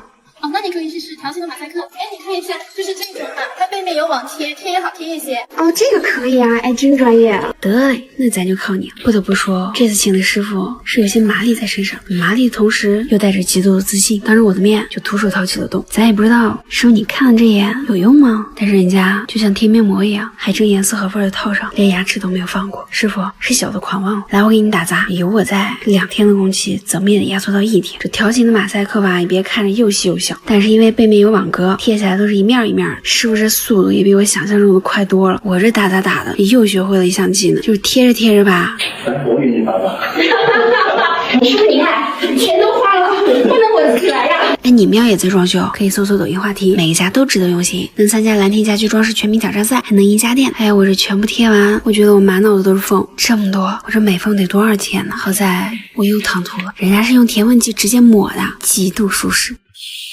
哎，就填完了，最后再用清水一擦就行。这种活当然要先考虑琵琶姐姐这2口子，让他们卖完琵琶再赚点外快。毕竟我们这琵琶没少吃，饭也没少蹭人家的。哎，这填完这份儿就看着顺眼多了，这就等我的门和窗户赶紧到位了。那咱就下期见吧。人倒没啥人，但是看到了一位老爷爷，紧紧的抱着新鲜编织的竹耙子到这来换钱。哎，我去瞅瞅换多少钱？啊，这怎么才10几块啊？爷爷，你每天可以做几个这样的篓篓啊？做不了几个，做2、3个。那一天才几十块钱，怪不得只有老爷爷在这干活呢，这点也不够养家糊口的呀。哎，我砌过砖刷过墙，这竹子倒还没编过呢，这要能亲手编个菜篮子多攒劲儿。所以我找遍全村，终于在一片竹林的背后找到一位会竹编的爷爷，陶爷爷，竹编业余爱好者，坐拥一片小树林，不善言辞，但热心致志。听说我们是来学竹编的，这光着膀子就跑去竹林挑竹子了，说要挑一根很嫩的，嫩的弹性好，韧性好，方便做活儿。那接下来一起来见证一根竹子如何变成菜篮子。首先需要一把面刀，劈平竹身上的凸点，再劈竹成块，然后分竹成片，最后再破竹成丝，甚至它还能抛光成圆。趁着竹子新鲜的时候，把它分成不同形态的面，像面片、面丝。所以竹编其实就是把这些面给编起来。所以那要如何编呢？很简单，菜篮子当然得先有个底座啦，取2条面片为一组，固定住，成为不用动的精面。每隔一组挑起来，放一组尾面压住，再把剩下的挑起来，再放一组尾面，再压住，如此反复就能构成经纬交织，让其相互制衡，达到牢固的状态啦。整理一下间隙，再用同样的方法给每条底边用面丝锁紧，锁了边的底部是竹篮的基础，选一段竹节，在底部架个十字架，起底就完成啦。然后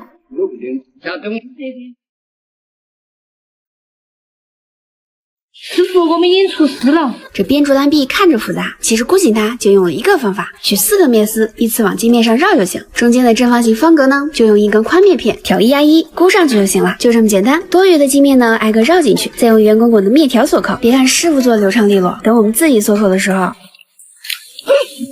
果然得熟能生巧啊！谁知道哪个是我们做的？不准给的，阿姨不准挑战。但就当我们以为要完工的时候，陶爷爷一个人又默默分起了面条，给我们夹起了把手。他说这样能用得久一点。我们就是觉得不好意思的，这么热的天。爷爷虽然不善言辞，但给我们做的把手是一层层加了又加。他说已经很久没有年轻人愿意去做竹编了。爷爷，这个篮子街上卖多少钱来？我这10块钱。这么大一个20块钱啊！6个小时，一只菜篮，20块钱。这项始于新石器时代的竹编技艺，因为后继乏人，已经被列为了国家级非物质文化遗产。2000年前，因为蔡伦的改进，我们如今的书写材料轻如鸿毛。3000年前，因为黑塔的一次发现，我们大年30的饺子有醋为伴。我们每个人都被这数千年的传承滋养着。但当一个行业的从业者多为老者，而年轻人不愿深耕，100年之后，这些承托着上千年创造力的艺术瑰宝，也许就再无传承。但是，因为今天我们的发生，你们知道了篾匠这个古老的职业，所以也许因为你们的一次发生，就能改变100年后的世界。让我们一起关注身边传统手工艺，让传统工艺经过换顶刮白之后呢，它现在长这样。就这腻子吧，不防水，这下了1个月的雨之后，这想惨不忍睹。这门上还挂着某可爱小动物蜕下来的皮哦。其实右边也有，还还这小动物如今毫不忌惮啊！所以趁着这周没雨，我们准备换装备。首先用腻子补补缺口，再用底漆刷一遍基底，再全方位的把脚手架给搭起来，然后就能调戏开刷了。当然，你得先准备一个小喷壶。这为啥是喷壶呢？因为咱的漆加了很多的小颗粒，喷壶直接喷就完事儿了。但是漆的颜色选的是真成功，也太温柔了吧！为了这墙上的颗粒质感，这喷起来漫天飞舞的小颗粒就往脸上蹦呢。因为这天太热，好不容易请来的师傅也只愿意做半天工，但术业有专攻，这手法是真丝滑。墙上原有的镂空造型呢，我们准备保留下来，漆一漆，别有一番复古的风味。接下来的时间，就让师傅为我们倾情放送农家小样儿变身粉色城堡的故事吧。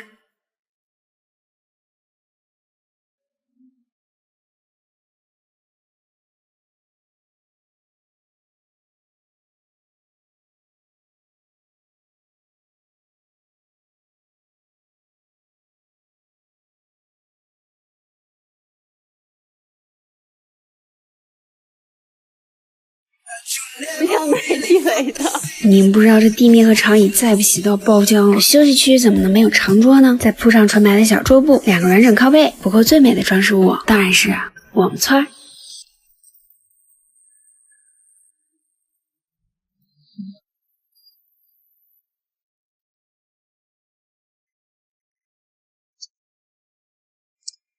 是天。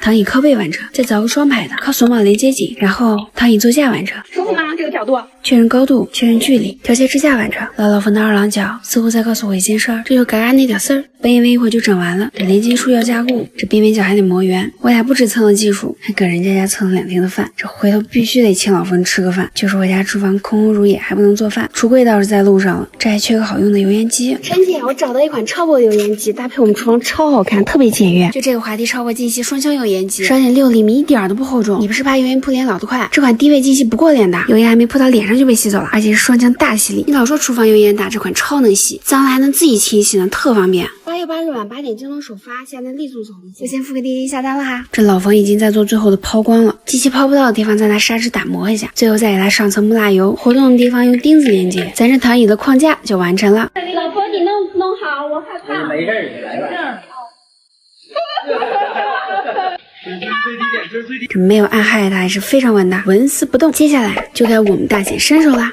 这些皮革长条条呢，我们准备垫在框架上，用编竹编的方法编织一个软垫，上下定位当然要固定的牢牢的，然后只要把横向的皮革编织上去就结束啦。就是编到一半，我们说要不试试吧，然后现在可能还好我们试了试，不然坐下来是有点费屁股。果然再专业的团队都顶不住猪队友的光辉。陈小菊，这是你的遮羞布，我跟你讲，谁让你买的时候不看评价？哇，成钉子裤了。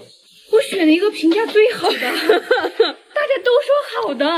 我也是没有想到，我们终究是凭着一己之力干翻了全场。还好我们有做肥区剩下的布，现在只有靠老冯起死回生了。本来都可以美美的下班，这又得狼狈的加个班。但看着老冯如此卖力，雅姐不由得想问出了心里的问题。老冯，谢姐不由得想问一句，对雅雅和老冯这个账号有没有兴趣？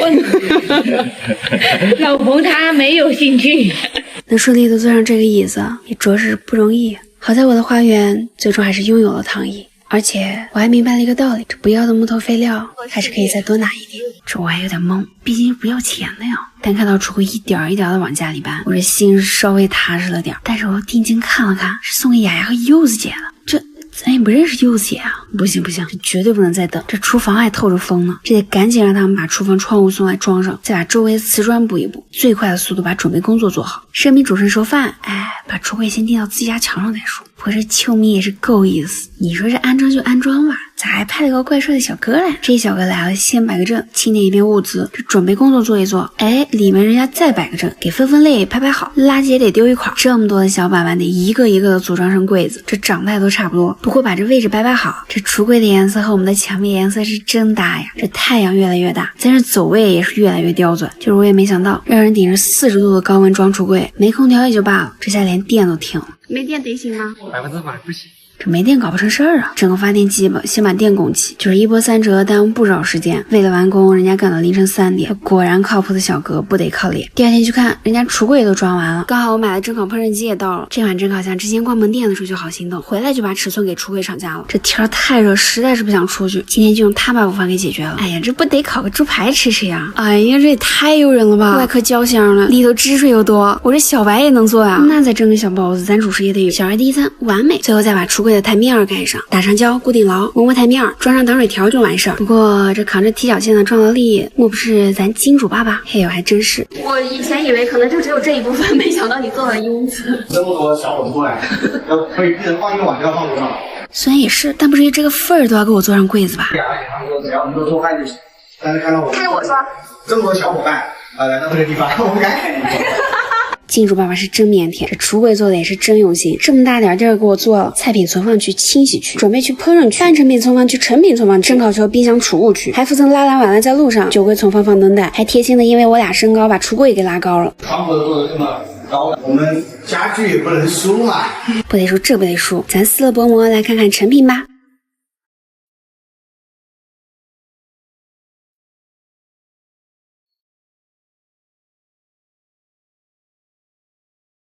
这大伙送我的厨房我可太满意了，就是吧，最近热，哎，我们小姚就被宠幸了。但故事也是从这里开始变得猝不及防。为了卸货下车，所有的小哥都得步伐婆娑，干了大半天才把卡车上的货全卸下来。这全国网友如此热情，咱也不能不懂事情啊，必须把准备工作做好了。首先咱先把传说中的4万块大门给拆了，瞧着重量踏实感，瞧着镜面的光泽感，这谁还要他呀？你瞧王老师这心疼的样子，就像舍不得即将要出嫁的孩子，那能怎么办呢？终究这还是安到了咱家大门上。然后它隔音能达到45分贝以上。不行我就给喊一嗓子。你现在啊，嘿，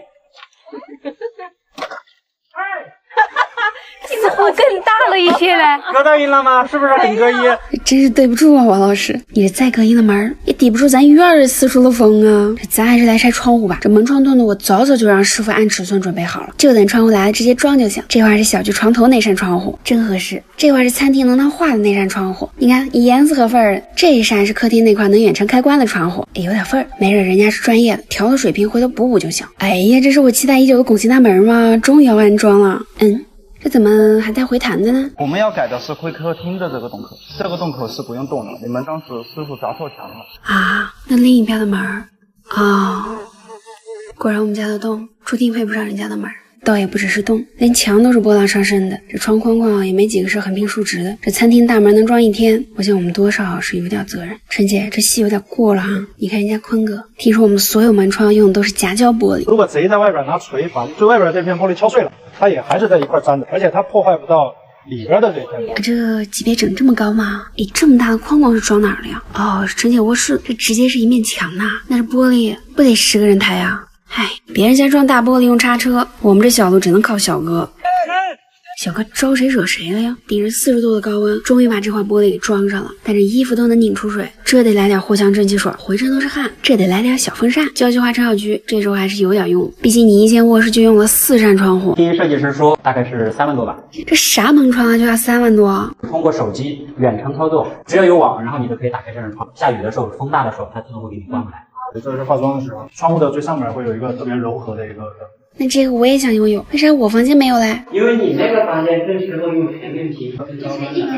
跟高端的那我就不困了。他们说是全国第1趟这样的窗户，因为我说我房间会正对花园，会很好看。这全国第1趟无边框窗户就装我卧室了。这个窗户是向内开，外边要过人啊。那里边要放书桌咋办？这个地方的事儿的话，我们平时就可以内倒。这还能倒着开啊？是我孤陋寡闻了。听说雅雅的家人不太放心让她一个人住在这么偏远的地方。我这个窗设计的是一套圈锁，正面、下面、上面还有背部。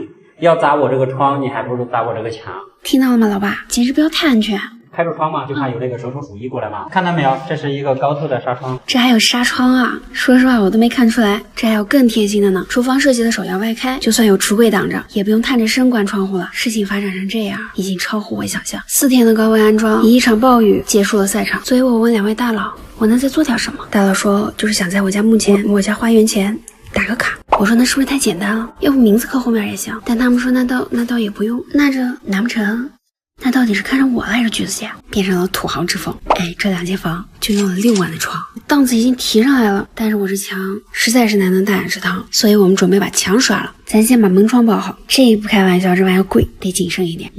妥帖。但自从上次刷完外墙，你们老说我把你们的梦幻城堡给刷成了阿拉伯土堡，所以这次刷内墙漆，我们就寻思吧，得浅一点，这样就算错也错不到哪去。专门调了个白中带点乳白，黄中带点奶黄，绿中带点浅。这等一下怎么还有绿呢？这统共不就一个色儿吗？哎呀，脑袋问问的。不过我换个角度，这再换个房间，这颜色又不一样了，可吓死我了！这光线真是个玄学，我以为这会变成阿拉伯民主风。虽然是早上7点开的工，这45度的体感温度，师傅说他们只能坚持干2小时，毕竟用不了半小时，师傅的衣服就湿得透透的。不过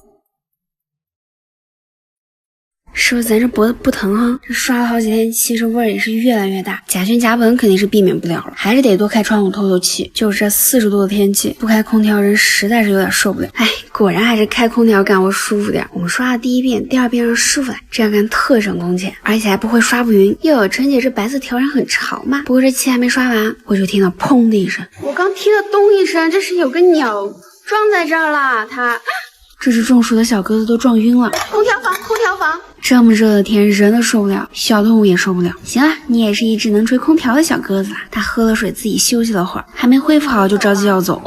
这么坚强吗？非要？可能他也有他的家人要照顾吧。最终还是成功的逃走了。师傅这边呢也接近了尾声，不过他告诉我未来几天就不上工了。然后我看了看温度，哎呀，这确实人和动物都受不了。也没事，那让陈小菊来。就是你们帮我看看这刷完的房间。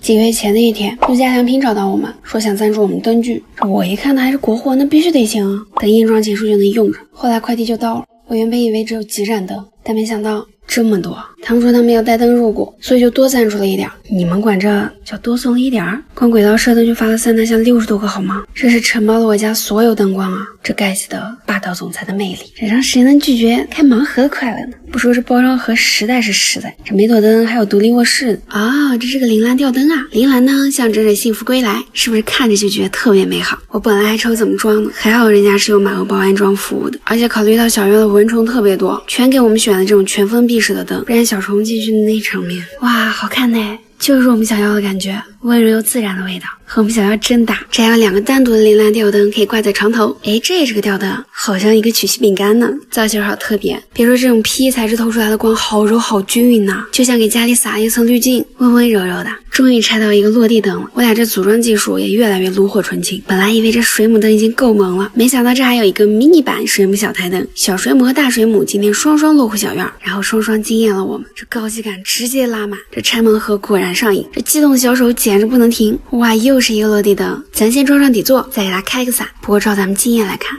那还必有一个迷你版小台灯，这流程咱熟哦。不过给这摆着灯罩，再配上一个圆圆的底座之后，我是得好好想想，到底是什么样的家具才能配得上这满满的氛围感了。拆到最后，咱也迎来了小院最高的灯。不瞒你们说，也是组装最难的一盏灯。就是这造型怎么有点理解不到呢？这造型哦，人家是可以转荷叶钓鱼灯，这个高度放我们客厅就太大了。最后一款呢是 bling bling 的不凡系列水晶灯，我可太喜欢这个灯了。这个房间咱们可以打造成精致复古的感觉了，是不是超级梦幻？好了，这我得好好想想要用什么家具来。被我们东砸西砸之后呢，它长成了这样。之后经历了瓷砖通铺、天降橱柜、大老松窗之后，它现在长这样。看着是精致了不少，但其实这大门还漏着风呢。说起来，这都源于我们乡坝头师傅错砸的那个洞，所以我们这次千挑万选，选了隔壁村远近闻名最细心的师傅来补救。师傅，你活做的好细啊！哎，这彩虹屁不能少，我们厨房可就差这一哆嗦了。不过这活儿做的确实挺完美哈。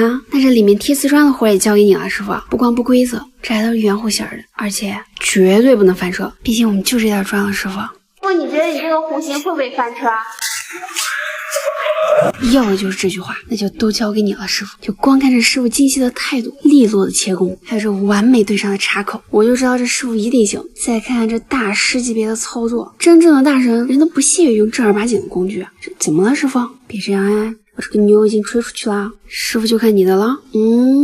这不仅丝滑，还严丝合缝的。等最后2块贴完，我们就可以就可以收获惊喜了。师傅，谁说的？果然苍天饶过谁，翻车等你来轮回。师傅，我们没有多余的砖。要贴上呗，也没啥，不就多个分儿吗？这也看不太出来啊。不要影响师傅后续的心态。毕竟这剩下的砖是天天等在大脑门上的。最后一块齐活，最后再把膜布撕一撕，卫生搞一搞，这整好的门窗看着就是舒心呢。咱厨房就差个烟机灶具就能开火了哈。对呀，买多大呀？这我也不知道啊。那咋整？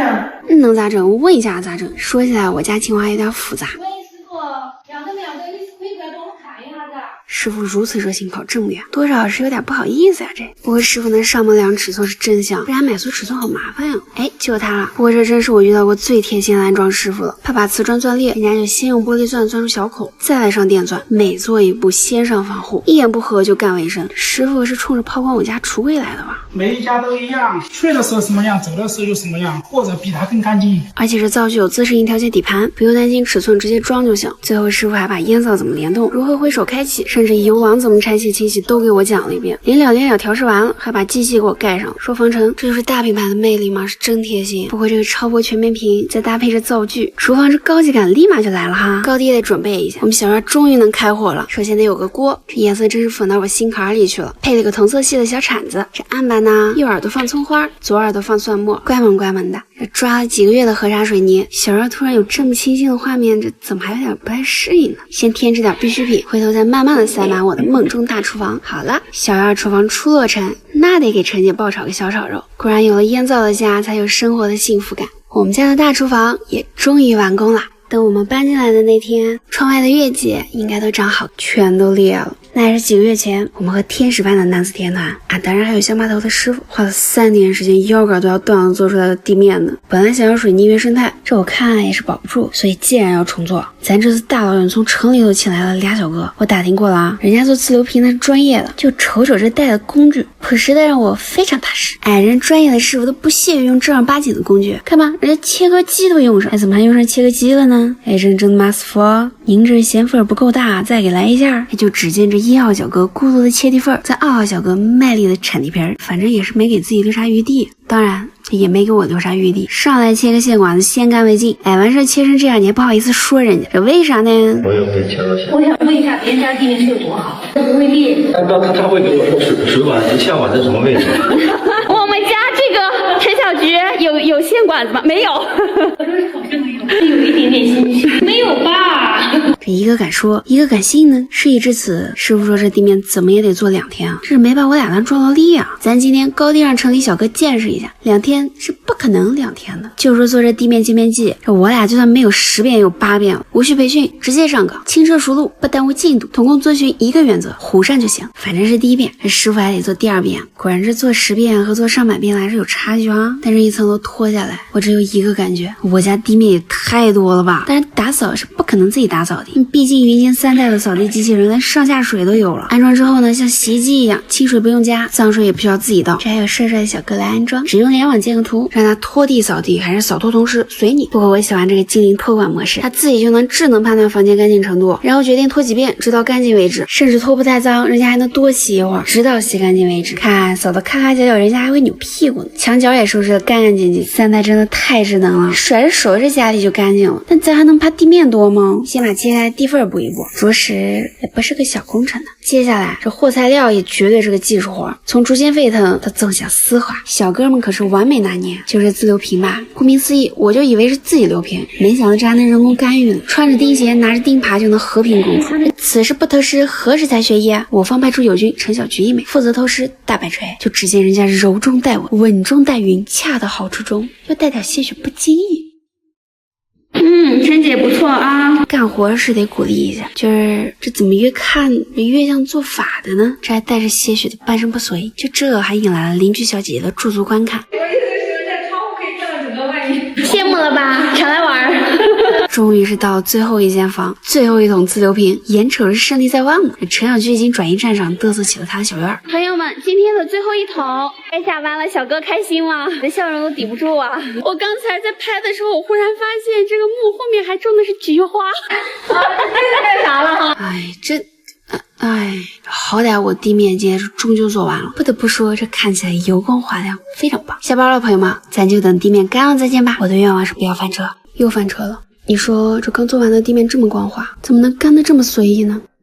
小菊去和师傅视频了，我希望他告诉我都是正常的。那个有水的地方，我说是不是可以补课？不行了，全部得重做。重做，谢谢。别说了，我但愿你没有打过这个电话。重做啥家庭的重做？我觉得我可以看顺眼他。有点怪是吧？差个踢脚线，没事啊，家里富裕，这翡瓷砖还是老多呢，体格小，颜色白，耐磨光滑，随意剪裁，真的，这不做个踢脚线，我都觉得对不住人家。人生无常，但翻车进程咱省着点，没错的。巧了吗？不是，还剩点水泥，咱们给它和匀，还是能搜刮出来一小桶。就是这高高低低、参差不齐的地面呢，这活还是得让傅师傅来，可不是贴上就完事儿。不平的地面你得先铲平，咔咔角角你得特殊量，瓷砖大小还不一样，只能仰天长啸，埋头苦干啊！嗨，但我们傅师傅是一般人吗？不仅坚守岗位，还能吟诗作对。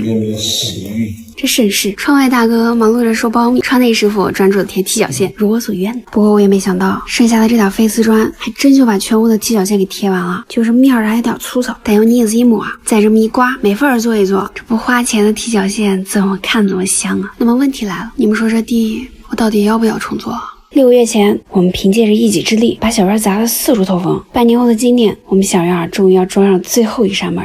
大伙都知道，我家是全屋20多万的门窗，那都是别人送的。但是卧室门也不能装玻璃的呀，还是得自己买。但我家这超高门框，加运费一个门得1800，4个7200，加上零件和安装费，这小1万都没了。哎，师傅你可得好好整呢。小院门窗完美收官，可就靠你了。来，我们先把门框装上。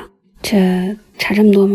摇摇欲坠，这下边和这上边也不是个垂线呢，没事儿可以补，牺牲一个小板凳，用木板把四周的缝填填就行。就是这个缝儿吧，这么夸张吗？整一3明治就算，你整一5明治有点过分了吧？而且这四周都得塞，这缝儿不是一个凳子能解决的事儿，这得一堆啊。他好歹能把门安上也行，但是安上也漏风啊。哦，还有挡板，那可以啊，发泡胶一打，把四周盖一盖，挡一挡。谁还知道这后面有这么大窟窿呢？可以，完美。就是总有宽太多挡不住，也总有窄太多安不上。楼下这2扇门我也有点慌呢，框还是这样的，这大了可以塞，小了放不进去可咋整？就看这一哆嗦的。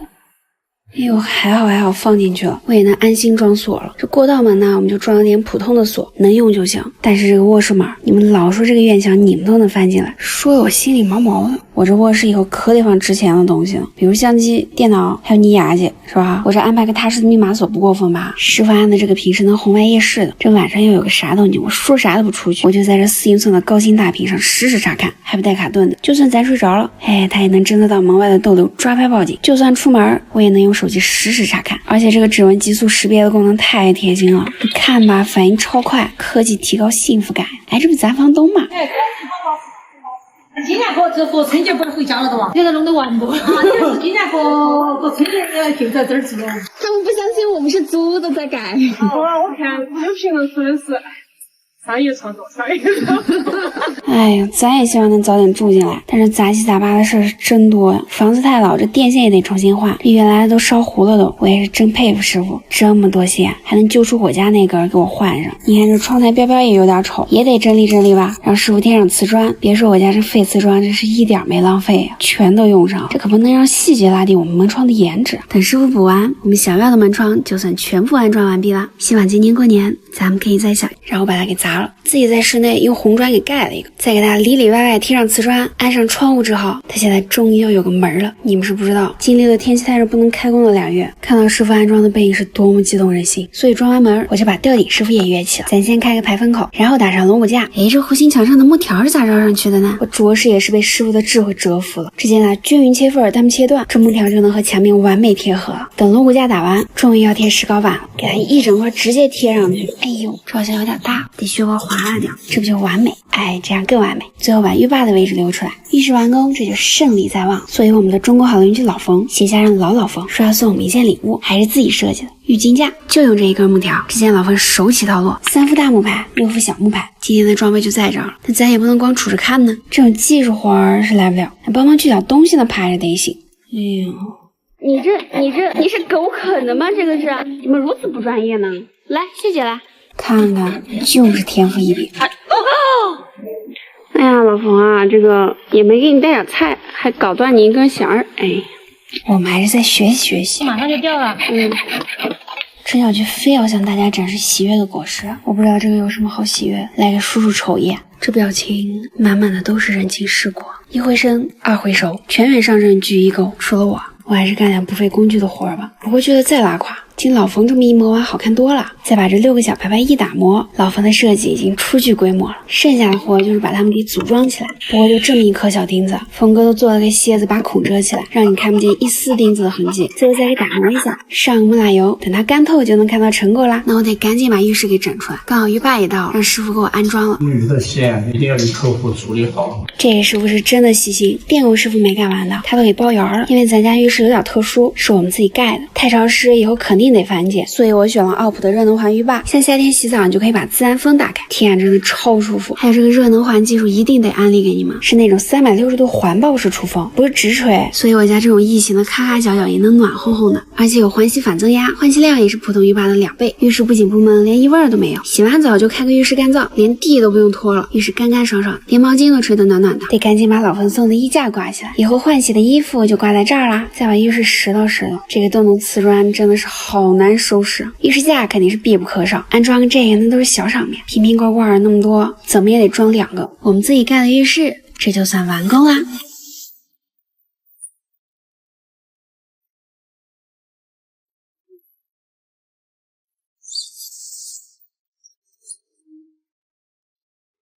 不过这楼上楼下怎么也得统一风格吧？光楼下有花纹，这不偏心了吗？主要是我这才2买都买，不用不就更亏了吗？以后不行咱们再换，现在比谁花纹更好看。给你们说，就这师傅我都是托人千辛万苦才找到的，很多师傅都不愿意到这么偏的地方来干活，所以咱自己能干的就多干点。做完楼上这2间房，这材料还有的剩，再把这过道也铺了，再画我也认了，至少混个独一无二。实在不行就靠后期软装来拯救。至少我家这所有的地面工程终于全都结束了，不好意思有点脏，这施工灰尘大，皮还掉毛。我家这200多平，光靠我一个人也不行呢，还是得有高科技，这还得腾出手把大门口的地面给做了呢。自流平暂时不敢用，老老实实用河沙水泥吧。但是作为小院的门脸，其他兄弟是花纹都有了，雅姐也不好意思让你笑纳平凡呢。咱要是没别的，就银杏多，给你做一个独一无二的银杏地面，看还是新型的呢。首先得让师傅把地整得平一点，然后待会儿把银杏叶子印上去。哎呦，这是不是可以印吃小菊了？我希望你能躺在这儿。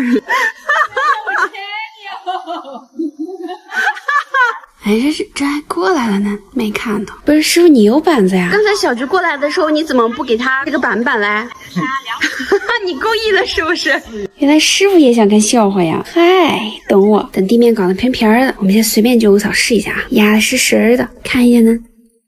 哦，果然啥子都没得。师傅说没事儿，再加点水泥，等它干一点再印。那刚好去看看房间打扫咋样了。哟，这墙面缝也没放过呀，很懂吗你？这 B 站也是够智能的，还绕着走。家是家家的双旋拖布，一遍就干干净净的。打扫完，人家自己回去洗澡烘干了。咱家这么大，这大水箱也够用1个星期的了。再把通锁打开，防止平安来捣乱。平安呀，人家小白和扫地机器人都能自己洗澡烘干，你这霍霍挖我花园，啥时候能自己洗澡烘干呢？这地面也干了，最重要的步骤终于要来了，有那种艺术的气息造型儿。哦，师傅，是不是手法很娴熟嘛？摆的也绫罗有致，甚至已经开始自由发挥了。你们娃娃都毕业了没？个都是2级。哇，太惨了！你好会聊天哦。这还得让师傅帮忙录像呢。拍了没有？拍了，再拍。哎，这个能不能？你先拿起来来。你先来。还是完美的朋友们。师傅，你觉得我们这个会成功吗？没问题，肯定没问题。那就好。这么简单的操作，确实也没有失败的余地啊！这地面得干1晚上，咱明天再来。这1晚上把我期待的呀，这是啥意思呢？这个为什么是白呱呱的呢？这接下来的形状吧，都是挺完美的，这到底是哪一步大意了？没事儿，没在怕，咱试试砂纸能不能打磨掉。哎，可以哎，朋友们。等一下。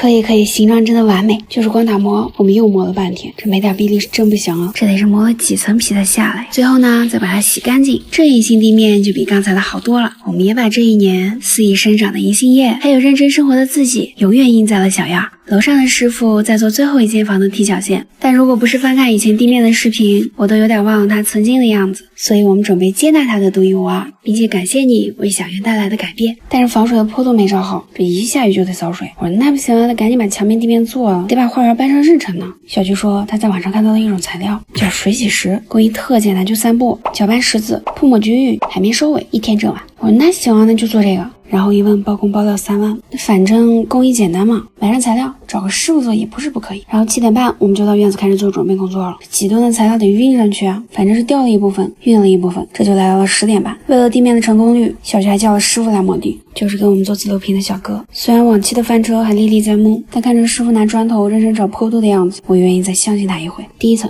先拿河沙水泥打个底，师傅说要和成这种要干不干的，干得快。小菊说再不蹭石头就能做完。我心想那能下个早班。只见小菊准备了白色、黄色、黑色、灰色的石头共4样，师傅潇洒的拆着石头往里放，这架势我更加坚定能下个早班了。然后小菊就拿出教程看了起来，重点是师傅也看了起来，原来师傅从来都没做过。你们能理解我心情吗？你期待的美味佳肴，厨师现场看起了菜谱。你看嘛，师傅，他做的是花园，就是这样子的。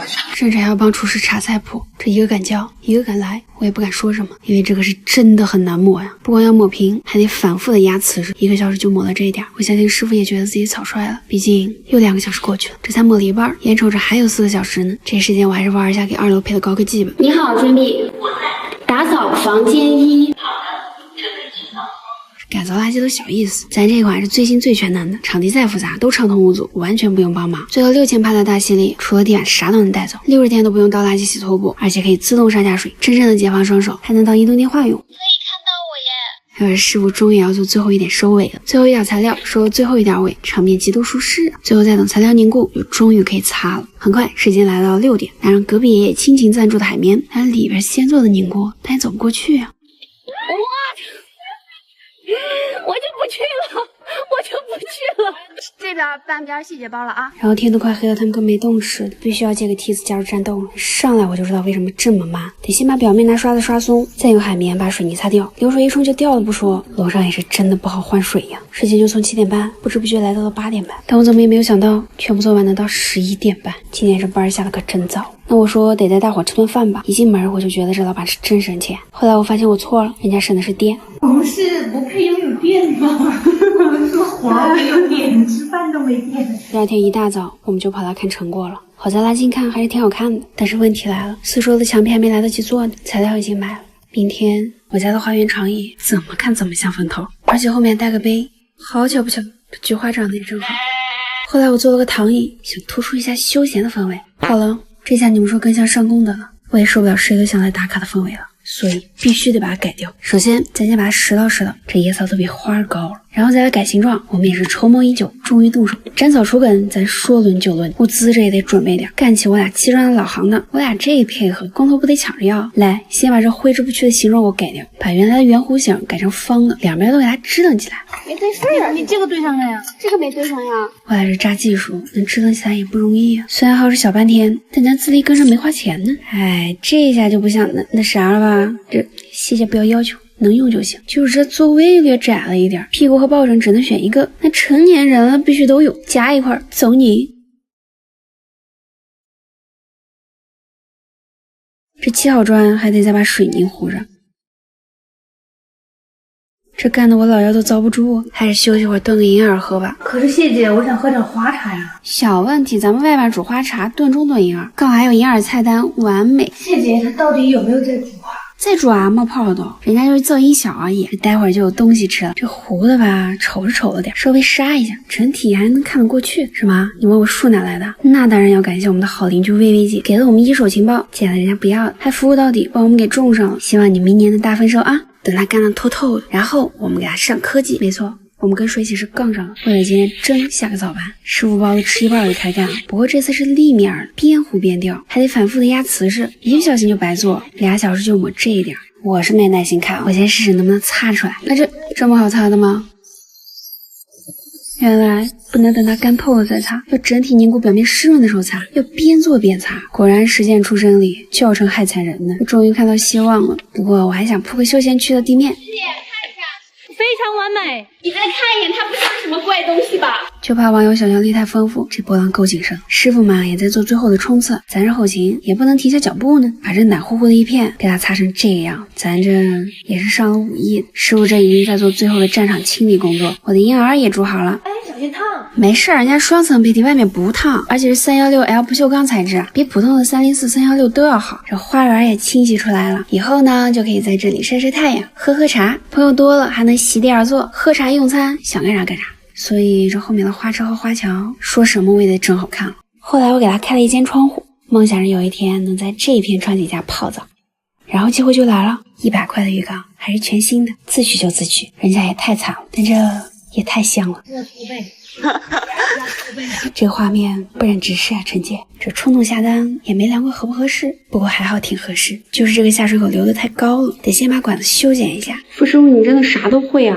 自从有了傅师傅，我们真的省了很多在天桥下找师傅的麻烦。这个放水口呢，我们就自己配了一个，准备放到侧边，不容易挡头和视线。最后再清洗一下，全方位的消毒，当然还得打扫一下战场，这整体效果还是不错的。我们还让傅师傅给我们做了一扇百叶窗，人家还会做窗帘，选了木质材料，这样和我们小院也很搭，不管半野还是全关都有一种朦胧美。但我得去看看这外面全方位能不能看得到我，看不到就好。这里呢，我们准备装一个投影幕布，边泡澡边看电影，这想想就爽了。来先试一下投影效果，我得看看 4K 全色激光投影的色彩得有多好哟。自动识别入目，还自己矫正，适合我这种科技小白。哇，这画质和色彩看的也太爽了吧，亮度也不虚标，赞。海信小剧，我在播放独行月球。哇哦，太棒了，这样就不用湿着手按遥控器了。赶紧上抖音上这海信官方旗舰店 get 同款，朋友们，接下来就要给我的浴缸配软装了。这些小东西是真不便宜，这个呢可以放在浴缸上装点小水果啥的，还买了个折叠的收纳架，不用就可以收起来。东西少呢就放单面，东西多它还能放双面，带滚轮也挺方便的。这样就你是给自己买的吧？还好我们小码头野花野草多，随便用，以后家里的花花草草就不用花钱了，还能省下一大笔。那最后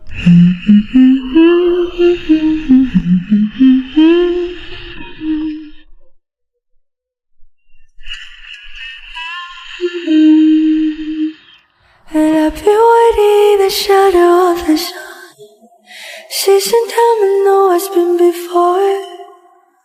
Close the curtains, what you waiting for? And I've been keeping secrets till I'm in the ground. 给改成这样了，宽敞大气是有了，但上回网友就发现我家这橱柜离到底还差着一大截呢，这不雕个顶是不可能了，这该花的钱是一分也少不了啊，所以这装修顺序真的是太重要了。得了，这家厨房又要重新打扫了。蛋堂师傅在顶上打完了 N 个钢筋，准备打龙骨架的时候，我才发现咱这置物柜是有灯带的，但没接线，做了吊顶之后就没法接了呀。我也是哪人写的？最近好说，因为你工作范围。那行吧，那就放弃他了。师傅的时间可都是用钱买的，先把大事干了要紧。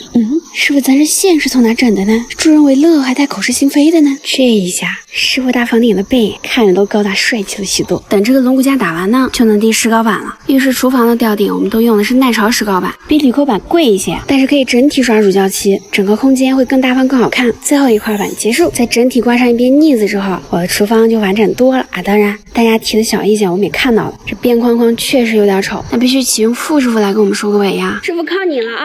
只见师傅先拿水泥抹个皮儿，再拌点腻子刮个白，这一黑一白之间，我收获了完美的窗户。而傅师傅在学什么吗？直播卖货，他在这听着呢。这果然是有2个儿子的铁砖师傅呀，实在是不能想象，如此沉稳的傅师傅竟然还有这么个理想。但傅师的主意是真不错，窗台下贴废瓷砖，既防水又不花钱。这门框和房顶一整完，最后呢，再让乳胶漆师傅把刷了腻子的边框再涂上一层乳胶漆，这样整个厨房就都是奶乎乎的颜色了。再去小院里找一些野花来插，我家的厨房终于要迎来了大结局啦。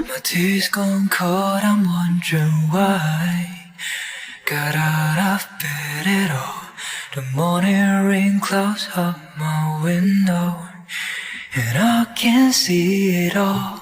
And even if I could. 这里原来是房东的储物间，可能储物间也没想到有一天会被俩女的给凿出窗户，砌上床头，刷上乳胶漆，给改成卧室啊！当然还算不上卧室，这连床都没一个。但是我的邻居老冯说要送我一个，于是他带我看了宽的、长的、粗的木材，说这是我家床的时候，我还有点懵，直到冯哥拿出精心绘制的设计图，我更懵了。我决定还是看看实物，所以等到老冯锯了木头，抛光表面，一顿切割之后，我看懂了，是4个床腿，但床腿为什么又切成了模方块，又为什么变成了4个爪子，我一无所知。陈姐说一定要用她的爪子比一下，然后老冯和老冯用了18般我叫不上名的设备之后，又开始画了。剪到这里，一牙姐的解说也是派不上什么用场了，因为我也不知道他在画什么。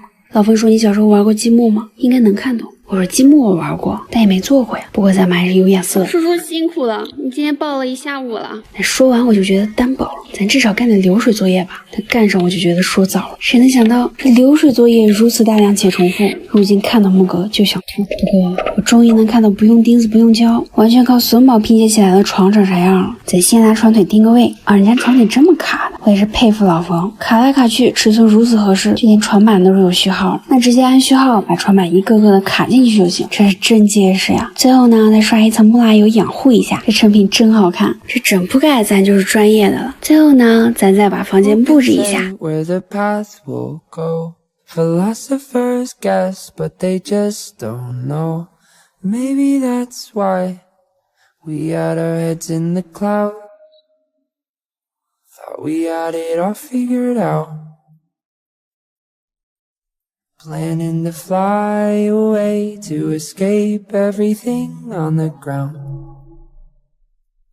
And every plan that we made and dream that we chased are just memories now. 我是真的没想到，一个水洗式花园我做了4天。记得那是做露台花园的第2天，经历了第1天熬夜长经验，我的花园还剩半个地面和3面墙没有做。本以为请来了复式就成功一半了，没想到这地面难做，但一上墙这啪啪往下掉啊，真的连傅师傅都想放弃了。不是，我们那天你来之前那个师傅，他做那个时候也是边做边弄，后面就再也没有弄过了。小学是大变化的基石啊，看不出来还是 PUA 大师啊。不是，有时候你也是在挑战你自己，但大师得来的是沉默的回应，突破你自己。他依旧不死心，这沉默让人有点慌呢。这石头你不掉了行不行啊？这还掉个星星。完了，师傅又要罢工了。陈姐，这就靠你了。我也是没想到做个水洗石还得要个加油宝贝，加完油的宝贝还得辛苦劳累，那更没想到又有粉丝找上门了。得，又一个被我们沟里带。不知道当他看到我们做了3天的地面有刀疤，这么认真擦的石头还很花，师傅告诉我材料还没买够，就在这时小雨又来凑的局面，有没有让他退缩？但好在最后1天我们给拉回来了，师傅终于笑了。比例和做墙面不一样，做墙面的话水泥多一点。折磨了人家3天，师傅终于找到了最佳配比。以后要做洗石的就找我。做洗石找护士，洗洗石找橘子姐。没想到这是一个成长局啊！喂，薇薇姐，拿柚子呀？这好事不断的。哇，这么多呀！没事没事，回去榨汁喝。就算榨汁也太多了吧？放点小水果，戴上隔音罩。得嘞，VC 待会就来。是挺经济的哈，多少钱买的？不用买啊，11月4号晚8点，京东趋势生活节，以旧换新最低减300，你的旧手机、旧电脑都能拿去换新家电。哎，这破壁机不粘底还挺好的。这杯给师傅拿回去。不是，喝果子了。傅师傅都已经在处理细节了，这边边角角呢也得给它抹圆润了，就连材料也找到了解决方案。哎，做花池的地方不抹就行了，交界的材料也用的吊顶的废料，最后呢再给它拾掇拾掇。虽然做了4天，但好在成果还是很好的。左半边呢我们肯定是要做花池的，右半边呢可以改造成休闲区，放一些桌椅。那你后面的半边嘞，干嘛嘞？啊，是啊，打麻将，在这个景色里打麻将，那谁能拒绝啊？不过刚激动2分钟，隔壁村的丁丁就邀请我们去他家摘菜了。哎，就这个菜，这沐浴阳光的豌豆尖儿，成片成片，这没有农药的韭菜，一茬一茬，我羡慕了，朋友们，咱也不多说了，就是抓紧时间干，我的菜园、花园、麻将园。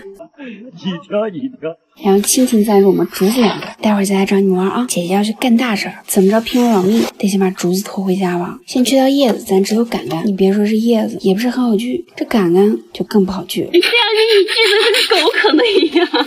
你当时给我啃出来，你啃一遍。来，朋友们评评理来。正好傅师傅在安水龙头，干完活让他帮我们锯。这终于看到陈姐斥资500买的镜子，这高度也真是不矮呢。但但水龙头又太高，最低也只能按到这儿。你们两个还行吧，还能照到头。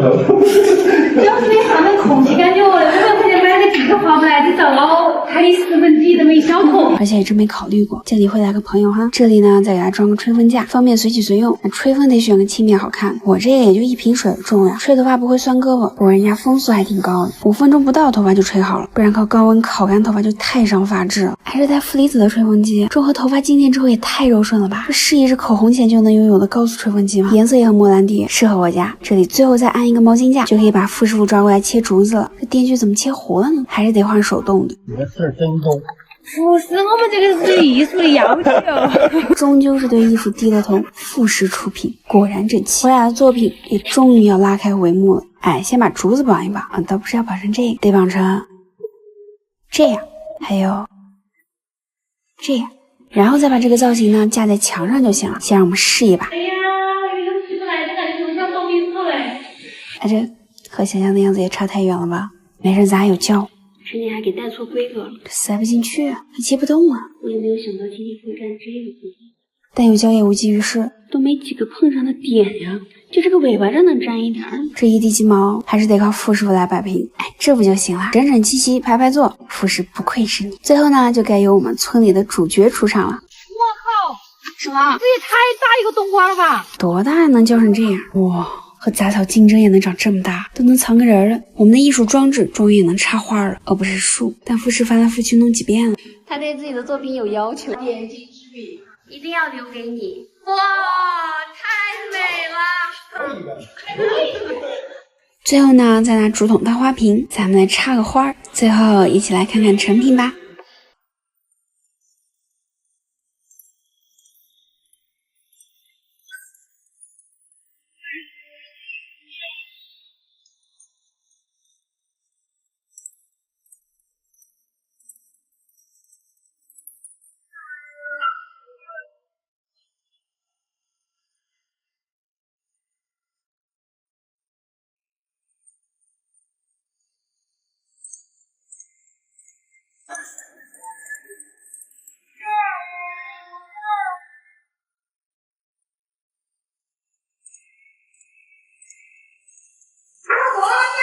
我吃饭了，我都烫出来了。这个辣椒油它是很香哦，还有鸭血哦，多大手笔呀！哇，你这个有点过分了。充个电，充个电。但是这个地面绝对不能再自己整，交给石头 G10S。现在全屋建个图，5100帕的大吸力和每分钟3000次声波的震动擦地，先扫后拖，省时省力。自带水箱可以横式擦地，不明物体咱绕道走，卡卡角角咱钻着擦。一顿操作猛如虎，自个儿回家洗拖布，垃圾自己解决，连水都不用我换。呀，姐真谢谢你，咱又多壮劳力。但是我发现这墙面还是脏的呀。那行吧。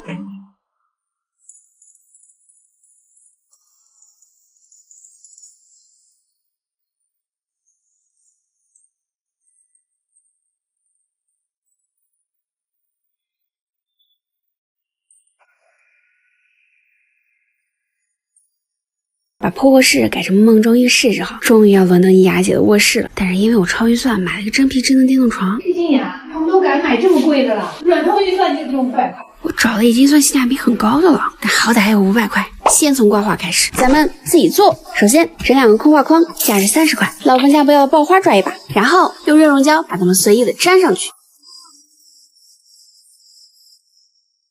最后再调整调整，爆花装饰画完成。第2幅，石膏绷带入场，先把绷带裁成条，放在水里浸湿润，直接放在画板上，趁石膏绷带不注意，给它捏一些肌理，以此循环铺满整个画框就好啦。等它干了，纹理就会固定住。最后再给它刷点颜色。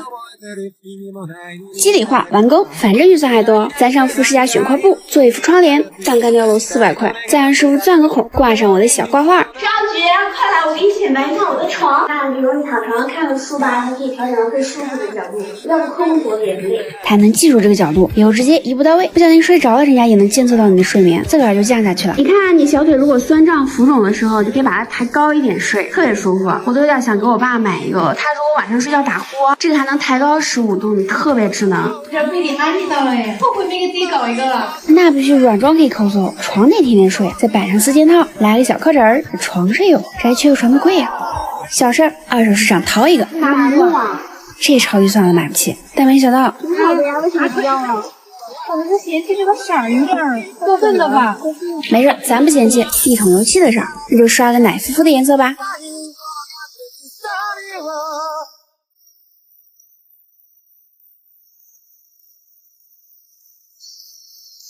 等晾干后，你就是我的床头柜啦。但是床头还有点空，花钱是不可能花钱的。僕たちはきっといつか遠く離れた太陽にすら手が届いて夜明け前を手に入れて笑おう。そうやって青く燃える黄色に染まりほぼ見えな街の向こうへ手をつないで知っていけるはずだ。君と未来を盗み描くひねりのないストーリーを。然后我的490块卧室就好啦。Welcome to Wonderland, I'll be your guide, holding your hand under sapphire skies. Let's go exploring, or we could just go for a walk. 我花了470块给自己布置了一间卧室，但隔壁老冯说：“雅姐，你这也太寒酸了，我送你个书架吧。”这都不好意思啊！但等我过去，他都开始做了。我一瞅，这板子不就是我和橘子姐从家电工厂薅的那块吗？秉着浪费可耻的态度，那这礼物必须得收啊，是吧，马强？咱们就只见冯师傅在板子上画了个熊猫脑袋吧，这是个，哎呦，可把自己给累坏了，全是糊。得这么一点一点的磨，还不止有糊，这还有圆呢。光为了把熊猫耳朵给割出来，得换了有1位、2位、3位、4位5波大酱。这胳膊上没点腱子肉是真不行啊，连麻球都等累了。不过皇天不负有心人，我们是终于把它给卸下来了。这哪是熊猫耳朵呀，这是胜利的皇冠呢。但边缘还有点粗糙，还得再磨磨。这一头汗又是个体力活，还好有电动的。然后老冯和老冯就开始画格子了，还裁了很多小木条，把它们给钉上去。看到第2个我就明白了，这是要做放书的小格子，还一下做了4个。不过咱们做书架归做书架，这手是怎么回事呢？哎呦，不忍直视啊！最后呢，再细致的打磨一遍。哦对，还要上层油养护一下，既防虫害，颜色也更好看。咱这书架就算做好了，这脑袋是真圆润呢。不过自从老冯和老冯搬过来，给我们做了太多东西了，天天这么做木工，腰杆受不了，所以我们准备给父子俩换个舒服的床垫。小姐姐，我叔腰椎不好，我想给他选一款支撑感强一点的，他儿子想要一个透气性好一点的床垫。那可以选这款筑梦床垫 MZZ1-088，它用的是德国阿狗弹簧，它是经过25万次挤压测试，睡多久都不会塌陷的。哎，弹性真的很好哎，回弹也很舒服。是的，而且这款采用的是特拉雷乳胶和3D 材质，整个脊椎能够被很好的包裹。哇，这个感觉很柔软啊！你们怎么还睡上了？我赶紧起来让叔叔来。试一下叔，咋样叔？舒服不？哎，真的好舒服，感觉腰放松了很多，浑身也没有塌陷的。那行，喜欢就行。小姐姐，我们这个要2个一模一样的。好，你1个就够。叔，我们现在有主次卧套餐活动，每您这一卧，你儿子还能得一卧嘞，一共得2个床垫。2个呀？哎，那省钱了，咱都带走。最后呢，再回家把书架摆上看看。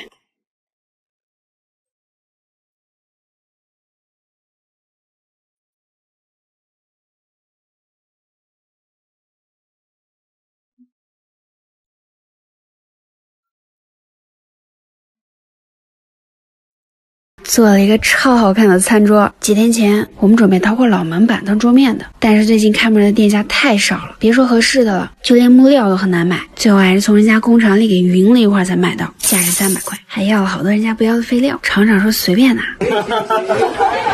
可能他也没想到能拿得这么随便，好歹原材料咱是有了。经过一场不激烈的讨论之后，我们决定桌面做成弧形的。首先你得把弧给画出来，然后呢就是用线锯一点点给锯出来了。电锯这咱也有，但只能锯个大概，剩下的还是得靠手动，得慢慢来。完事儿还得把这边面给曝光化了。这时候就不得不启用2个人形固定器了，还好吨位在这儿，能确保纹丝不动。完事儿之后啊，桌面放一边，咱就该做腿了。本来是想做成这种十字形的，奈何剩下的木板顶多能裁出来3块，所以我们准备做成这样，剩下一块只能拼一拼了。老冯这个强迫症，别说还真让他拼上了，板子中间打排孔，再拿木塞子一连接，2个板就连在一起了。当然还得用夹子夹一夹，放一晚上才能更牢固呢。这个夹角是120，而做人的话，这样不挡腿。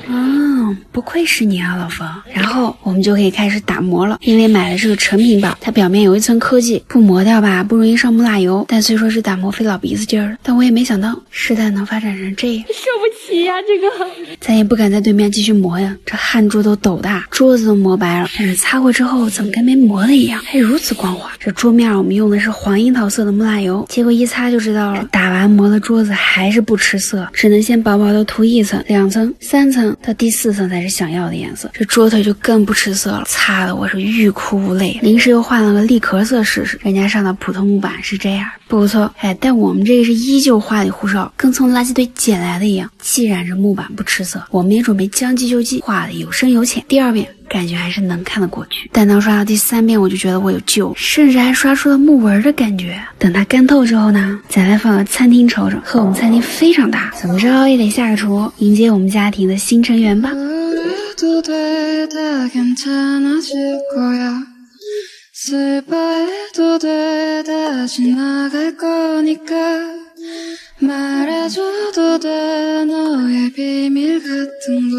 为了让窗外的风景如画，我们专门凿了这么个窗户出来。但是网友说这窗户开的也太高了，那是因为这窗户下边我们准备整一个餐边柜，所以就淘了一个。但是这柜子也太矮了吧。不过我在注脚帮上刷了别人家改柜子，就加了个腿儿，矮柜儿立马变高柜儿，这我得试试，直接下单4个腿儿。首先这原来的腿儿太丑了，再给它换了。等一下，我先量一下，看看长度够不够。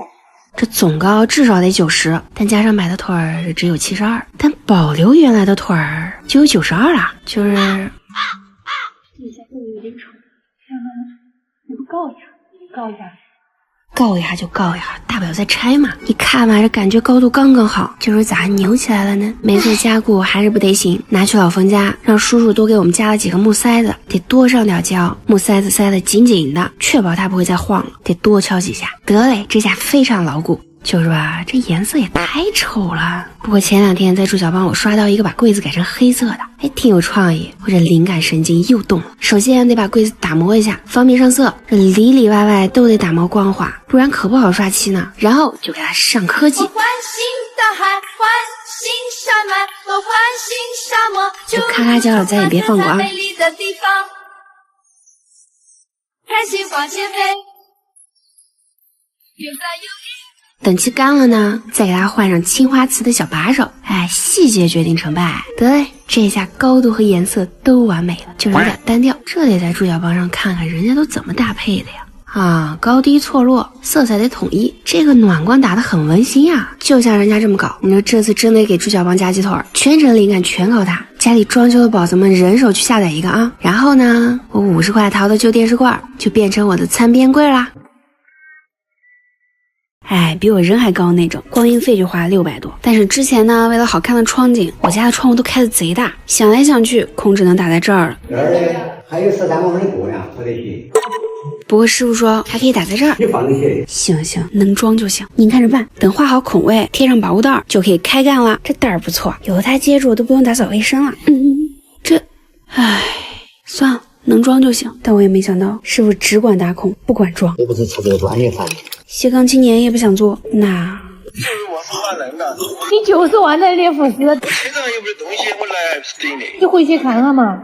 我先回去找一下看有没有，有的话我给你带过来，你自己弄吧。别放弃，先把人叫过来再说。像这个还是一辈子就行了，很稳重。这个地方也有水，下面做一个支撑就要好得多。要不然我们直接弄啥子铁架子把它。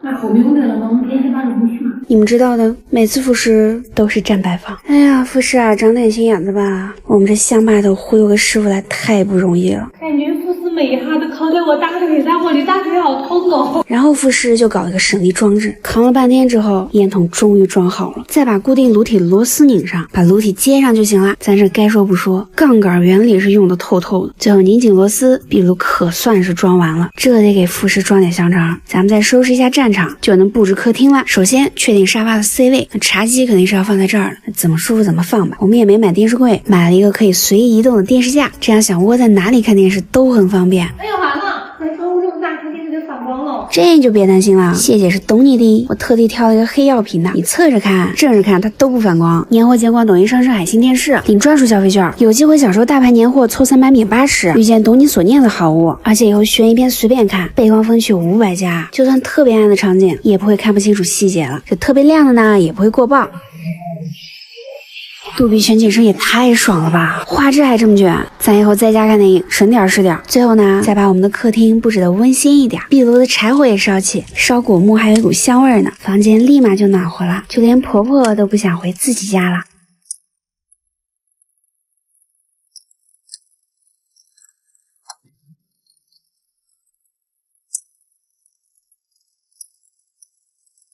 1.7米的复式瞬间1.8米，哇，完美！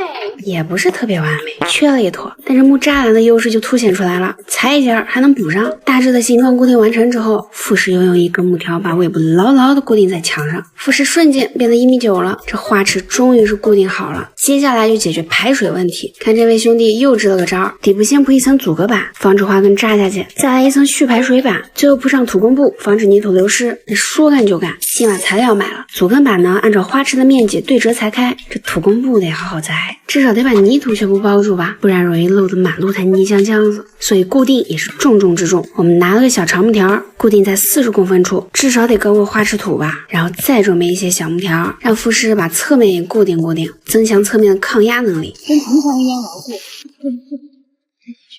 100块，哥，一颗车里值100块，工钱考虑一下，给我们4折。提一下，咱们就该上道具了。最底下铺上一层阻根板，防止花根扎下去。我可不想房顶长个树根出来，多的剪掉，颜色合缝。然后呢，用陶粒铺底，铺在泥土的下面，有排水透气的效果。下一层就该放蓄排水板了。我觉得这边是正面，这可不能错啊！记得有洞的部分朝上，才能达到水少蓄水、水多排水的功能。这也直接铺上就完事儿。最后一层把土工布盖上，就可以填土了。也就只有100多袋画土吧。如果说卸车已经让我俩精疲力竭，那把这100多袋给吊上去，那真是快要了我的老命了呢。那天，更何况还得一包包的填进去。咱先把边边压一压，然后就可以开始填土了。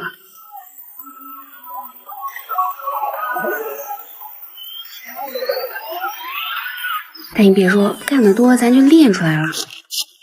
利落又心酸，胳膊腿最酸，开话费2573。不过我的花池终于是弄好了。朱小帮真是帮了大忙了，方案又多又专业，这一年给咱提供不少改造灵感。想装修省心的朋友们人手下载一个。最后呢，咱们给花园拍一张全家福，等天气暖和点儿。最近老有网友问我，你家那么大块地，为啥非要楼顶整个花园了？那当然是因为我想拥有一整面墙的花墙瀑布，就像这样看完整个墙面。所以趁着冬天花根休眠，我们准备把几棵地栽的月季移上来，下边留3棵就够了。首先就是这棵藤冰杉，要种在花园的最右边。花期长，花量大，轻松开成一片花海。这里种一颗龙沙宝石，香味浓郁，花色迷人，垂下去就是一整面的花墙。这一颗呢，我忘了，反正是颗月季。再把这晒不到太阳的小木槿也移栽到楼上去，种在藤冰杉的旁边，顺便救救这棵蔫了吧唧的柠檬树，摘掉枯叶，软化泥土，让人家呼吸呼吸。种在拐角，高度刚好。还有好多花。咱们的好朋友张老师倾情赞助的20多个品种的月季，全部拿去育苗。虽然咱苗小，但是咱品种多呀，这长大了还能扦插，这扦插长大了还能再扦插，这我这月季王国指日可待呀！但是记得种的时候会这种还很多的，注意安全。这么多苗可算是种完了，最后浇个定根水，这得多多的浇，偷偷的浇，让花根能伸直懒腰喝饱水。陈姐的手仿佛在说：“小苗，小苗，你要好好长大哦。”哇，这个好成功啊！这迷迭香太能长了，全都移到墙角去，最后把秀秀全挖出来。哇，这还有一个都不放过，看着芽长多好，绕着花园栽一圈，坐等花期爆花。大丽花，这大丽花可是好东西啊，根根挖出来分开种，一颗秒变7、8颗，终于整完了，这天都要黑了，感觉跟电击仪式一样。我们惦记的希望，花期的时候可别让我们失望啊！开车轮子都打滚，所以我们下定决心，准备直戳根本，花钱修路。首先清理障碍物，不然师傅都要吓跑路。然后量个3米宽，固定嘛就用长杆杆。这刚刚摆脱长杆杆，这80袋的鹅卵石又等人搬。此时的雅雅姐发出第一声叹息，这是我最后一搬石头，再也不想挪它。那不可能，这倒数第二次。她不知道的是，挑战才刚刚开始，因为铺平水泥后，鹅卵石造型即将开始。首先，方阵的左边有花花小分队闪亮登场，他们用五彩的鹅卵石拼接而成，拼得我们是腰酸背疼。然后方队的右边，一组向日葵正在肆意生长，勤劳的雅雅和橘子姐正在用黑色的鹅卵石拼出枝干花叶，并掏了3个洞，邀请仙人球们带盆入坑，然后以仙人球为中心，开启点睛之笔，再用白色鹅卵石打底，让花花突出的更彻底。来点水泥再开一局，引来雅雅姐的第二声叹息。翻地都没有搞水泥嘞。对啊，今天必须把这个和好的水泥用完，都没时间做饭了呢。要不吃泡面吧？不要。吃啥泡面呢？等我6分钟，给你出个大菜，5升的大容量，1斤排骨没问题，葱姜料酒老生抽，放点冰糖提提香，3分钟快速起压，6分钟排骨就好啦。这啥时候能吃啊？再等它30秒快速排气就可以吃了。哇，这么快！太成功了吧，汤汁都收浓稠了。哇，都脱骨了。科技真是改变生活呢，以后做饭太方便了，吃顿饭的功夫，沙场变成游乐场。这工具齐全，有备而来呀！小朋友们无忧无虑玩起沙，咱们得一鼓作气拼花花。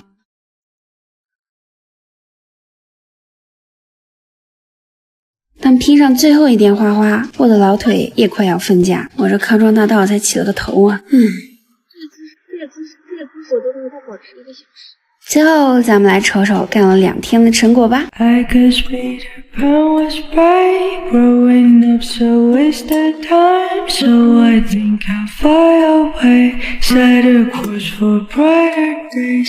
因为我家的沙发一直都很小，2个人实在是没法躺着看电视啊，我们就寻思换一个，然后陈姐就看上了他们的窝，于是一个鸟巢沙发的故事就开始了。首先测量客厅宽度，确定沙发大小，确定最佳观影距离，然后就可以动手开干了。那既然要躺2个人，也许还会加条狗，那必须整一个强有力的支撑。这个简单，只需要一场灵魂交流，然后就能得到骨架1楼。天哪，这个睡觉都可以了。虽然比预想的大了不止1点，不过陈姐只管飞，后果谢姐背。你们都没事人，让我一个人走，太惨了。你们知道我承受了多少回头注目礼吗？而且这骨架编它也是第一次，咋编也只能试一试。这个好像尾巴哦。然后就是一个没拦住，这场面就一整个收。救我，师姐，师姐救老师！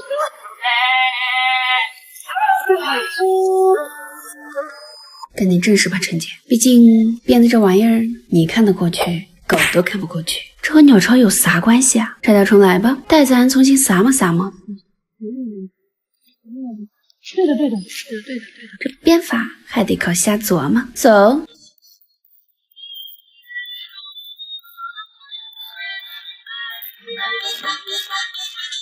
这成果还是很不错，既然框架做好了，咱就摆起试试观看距离吧。哇，完美！赶紧把剩下的整齐，我想看电影了。那这还缺窝蛋，那这更简单了，只需要一场灵魂交流，然后就由我们的神仙邻居微微姐3下2下，鸟蛋轻松拿下，4下5下，内衬不在话下，6下7下。微微姐，我来啦！一切交给微微姐就好啦，就是我们买的这个布料吧。跳针啊！跳针的话，那里面就是没缝起。对头，锁个边嘛，我待会儿。果然神仙们总有办法，然后就剩最后一步。把这堆庞然大物填充进去，拿出小时候玩米的热情，把懒人沙发填充豆给全部填充进去。哦，台北下的雪，你说那是保利龙，椰蛋液的配色也不会黄绿红。内胆装的8分饱，外套才好身上套。鸟巢沙发放这里，还能躺着打游戏。那今天我们就享受一把吧。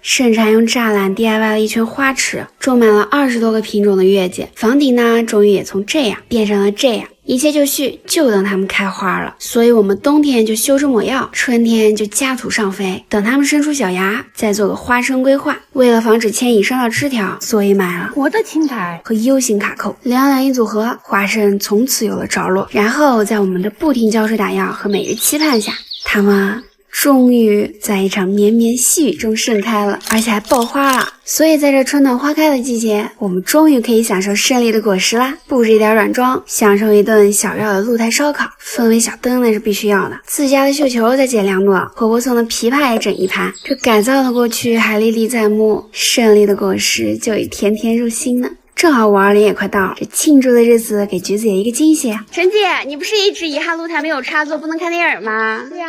那送你的520礼物，有了这个27英寸的天天闺蜜机呢，相当于有了一个超大平板，加移动电视，加健身镜，加超有氛围的歌词音箱，就算没有插电的地方，续航1晚上也看得起。那赶紧的吧，把烤肉盛起，这高度能调，角度也能调，还不占我们桌子的位置，还挺方便的哈。还有更方便的，以后就算炫小龙虾，也不用担心右手把屏幕弄脏了。角度，我想看种地吧。画质很好吧 ？LG 高清类纸屏还能保护眼睛呢。今晚的闺蜜时光就要开启啦！食材有橘子爱吃的嫩煎牛肉，水果有我爱吃的比利时皮梨。我想这会是多年后我们都会念念不忘的那个夜晚，一起谈下我们说走就走的勇气，感念着清风徐徐，我们做了自己。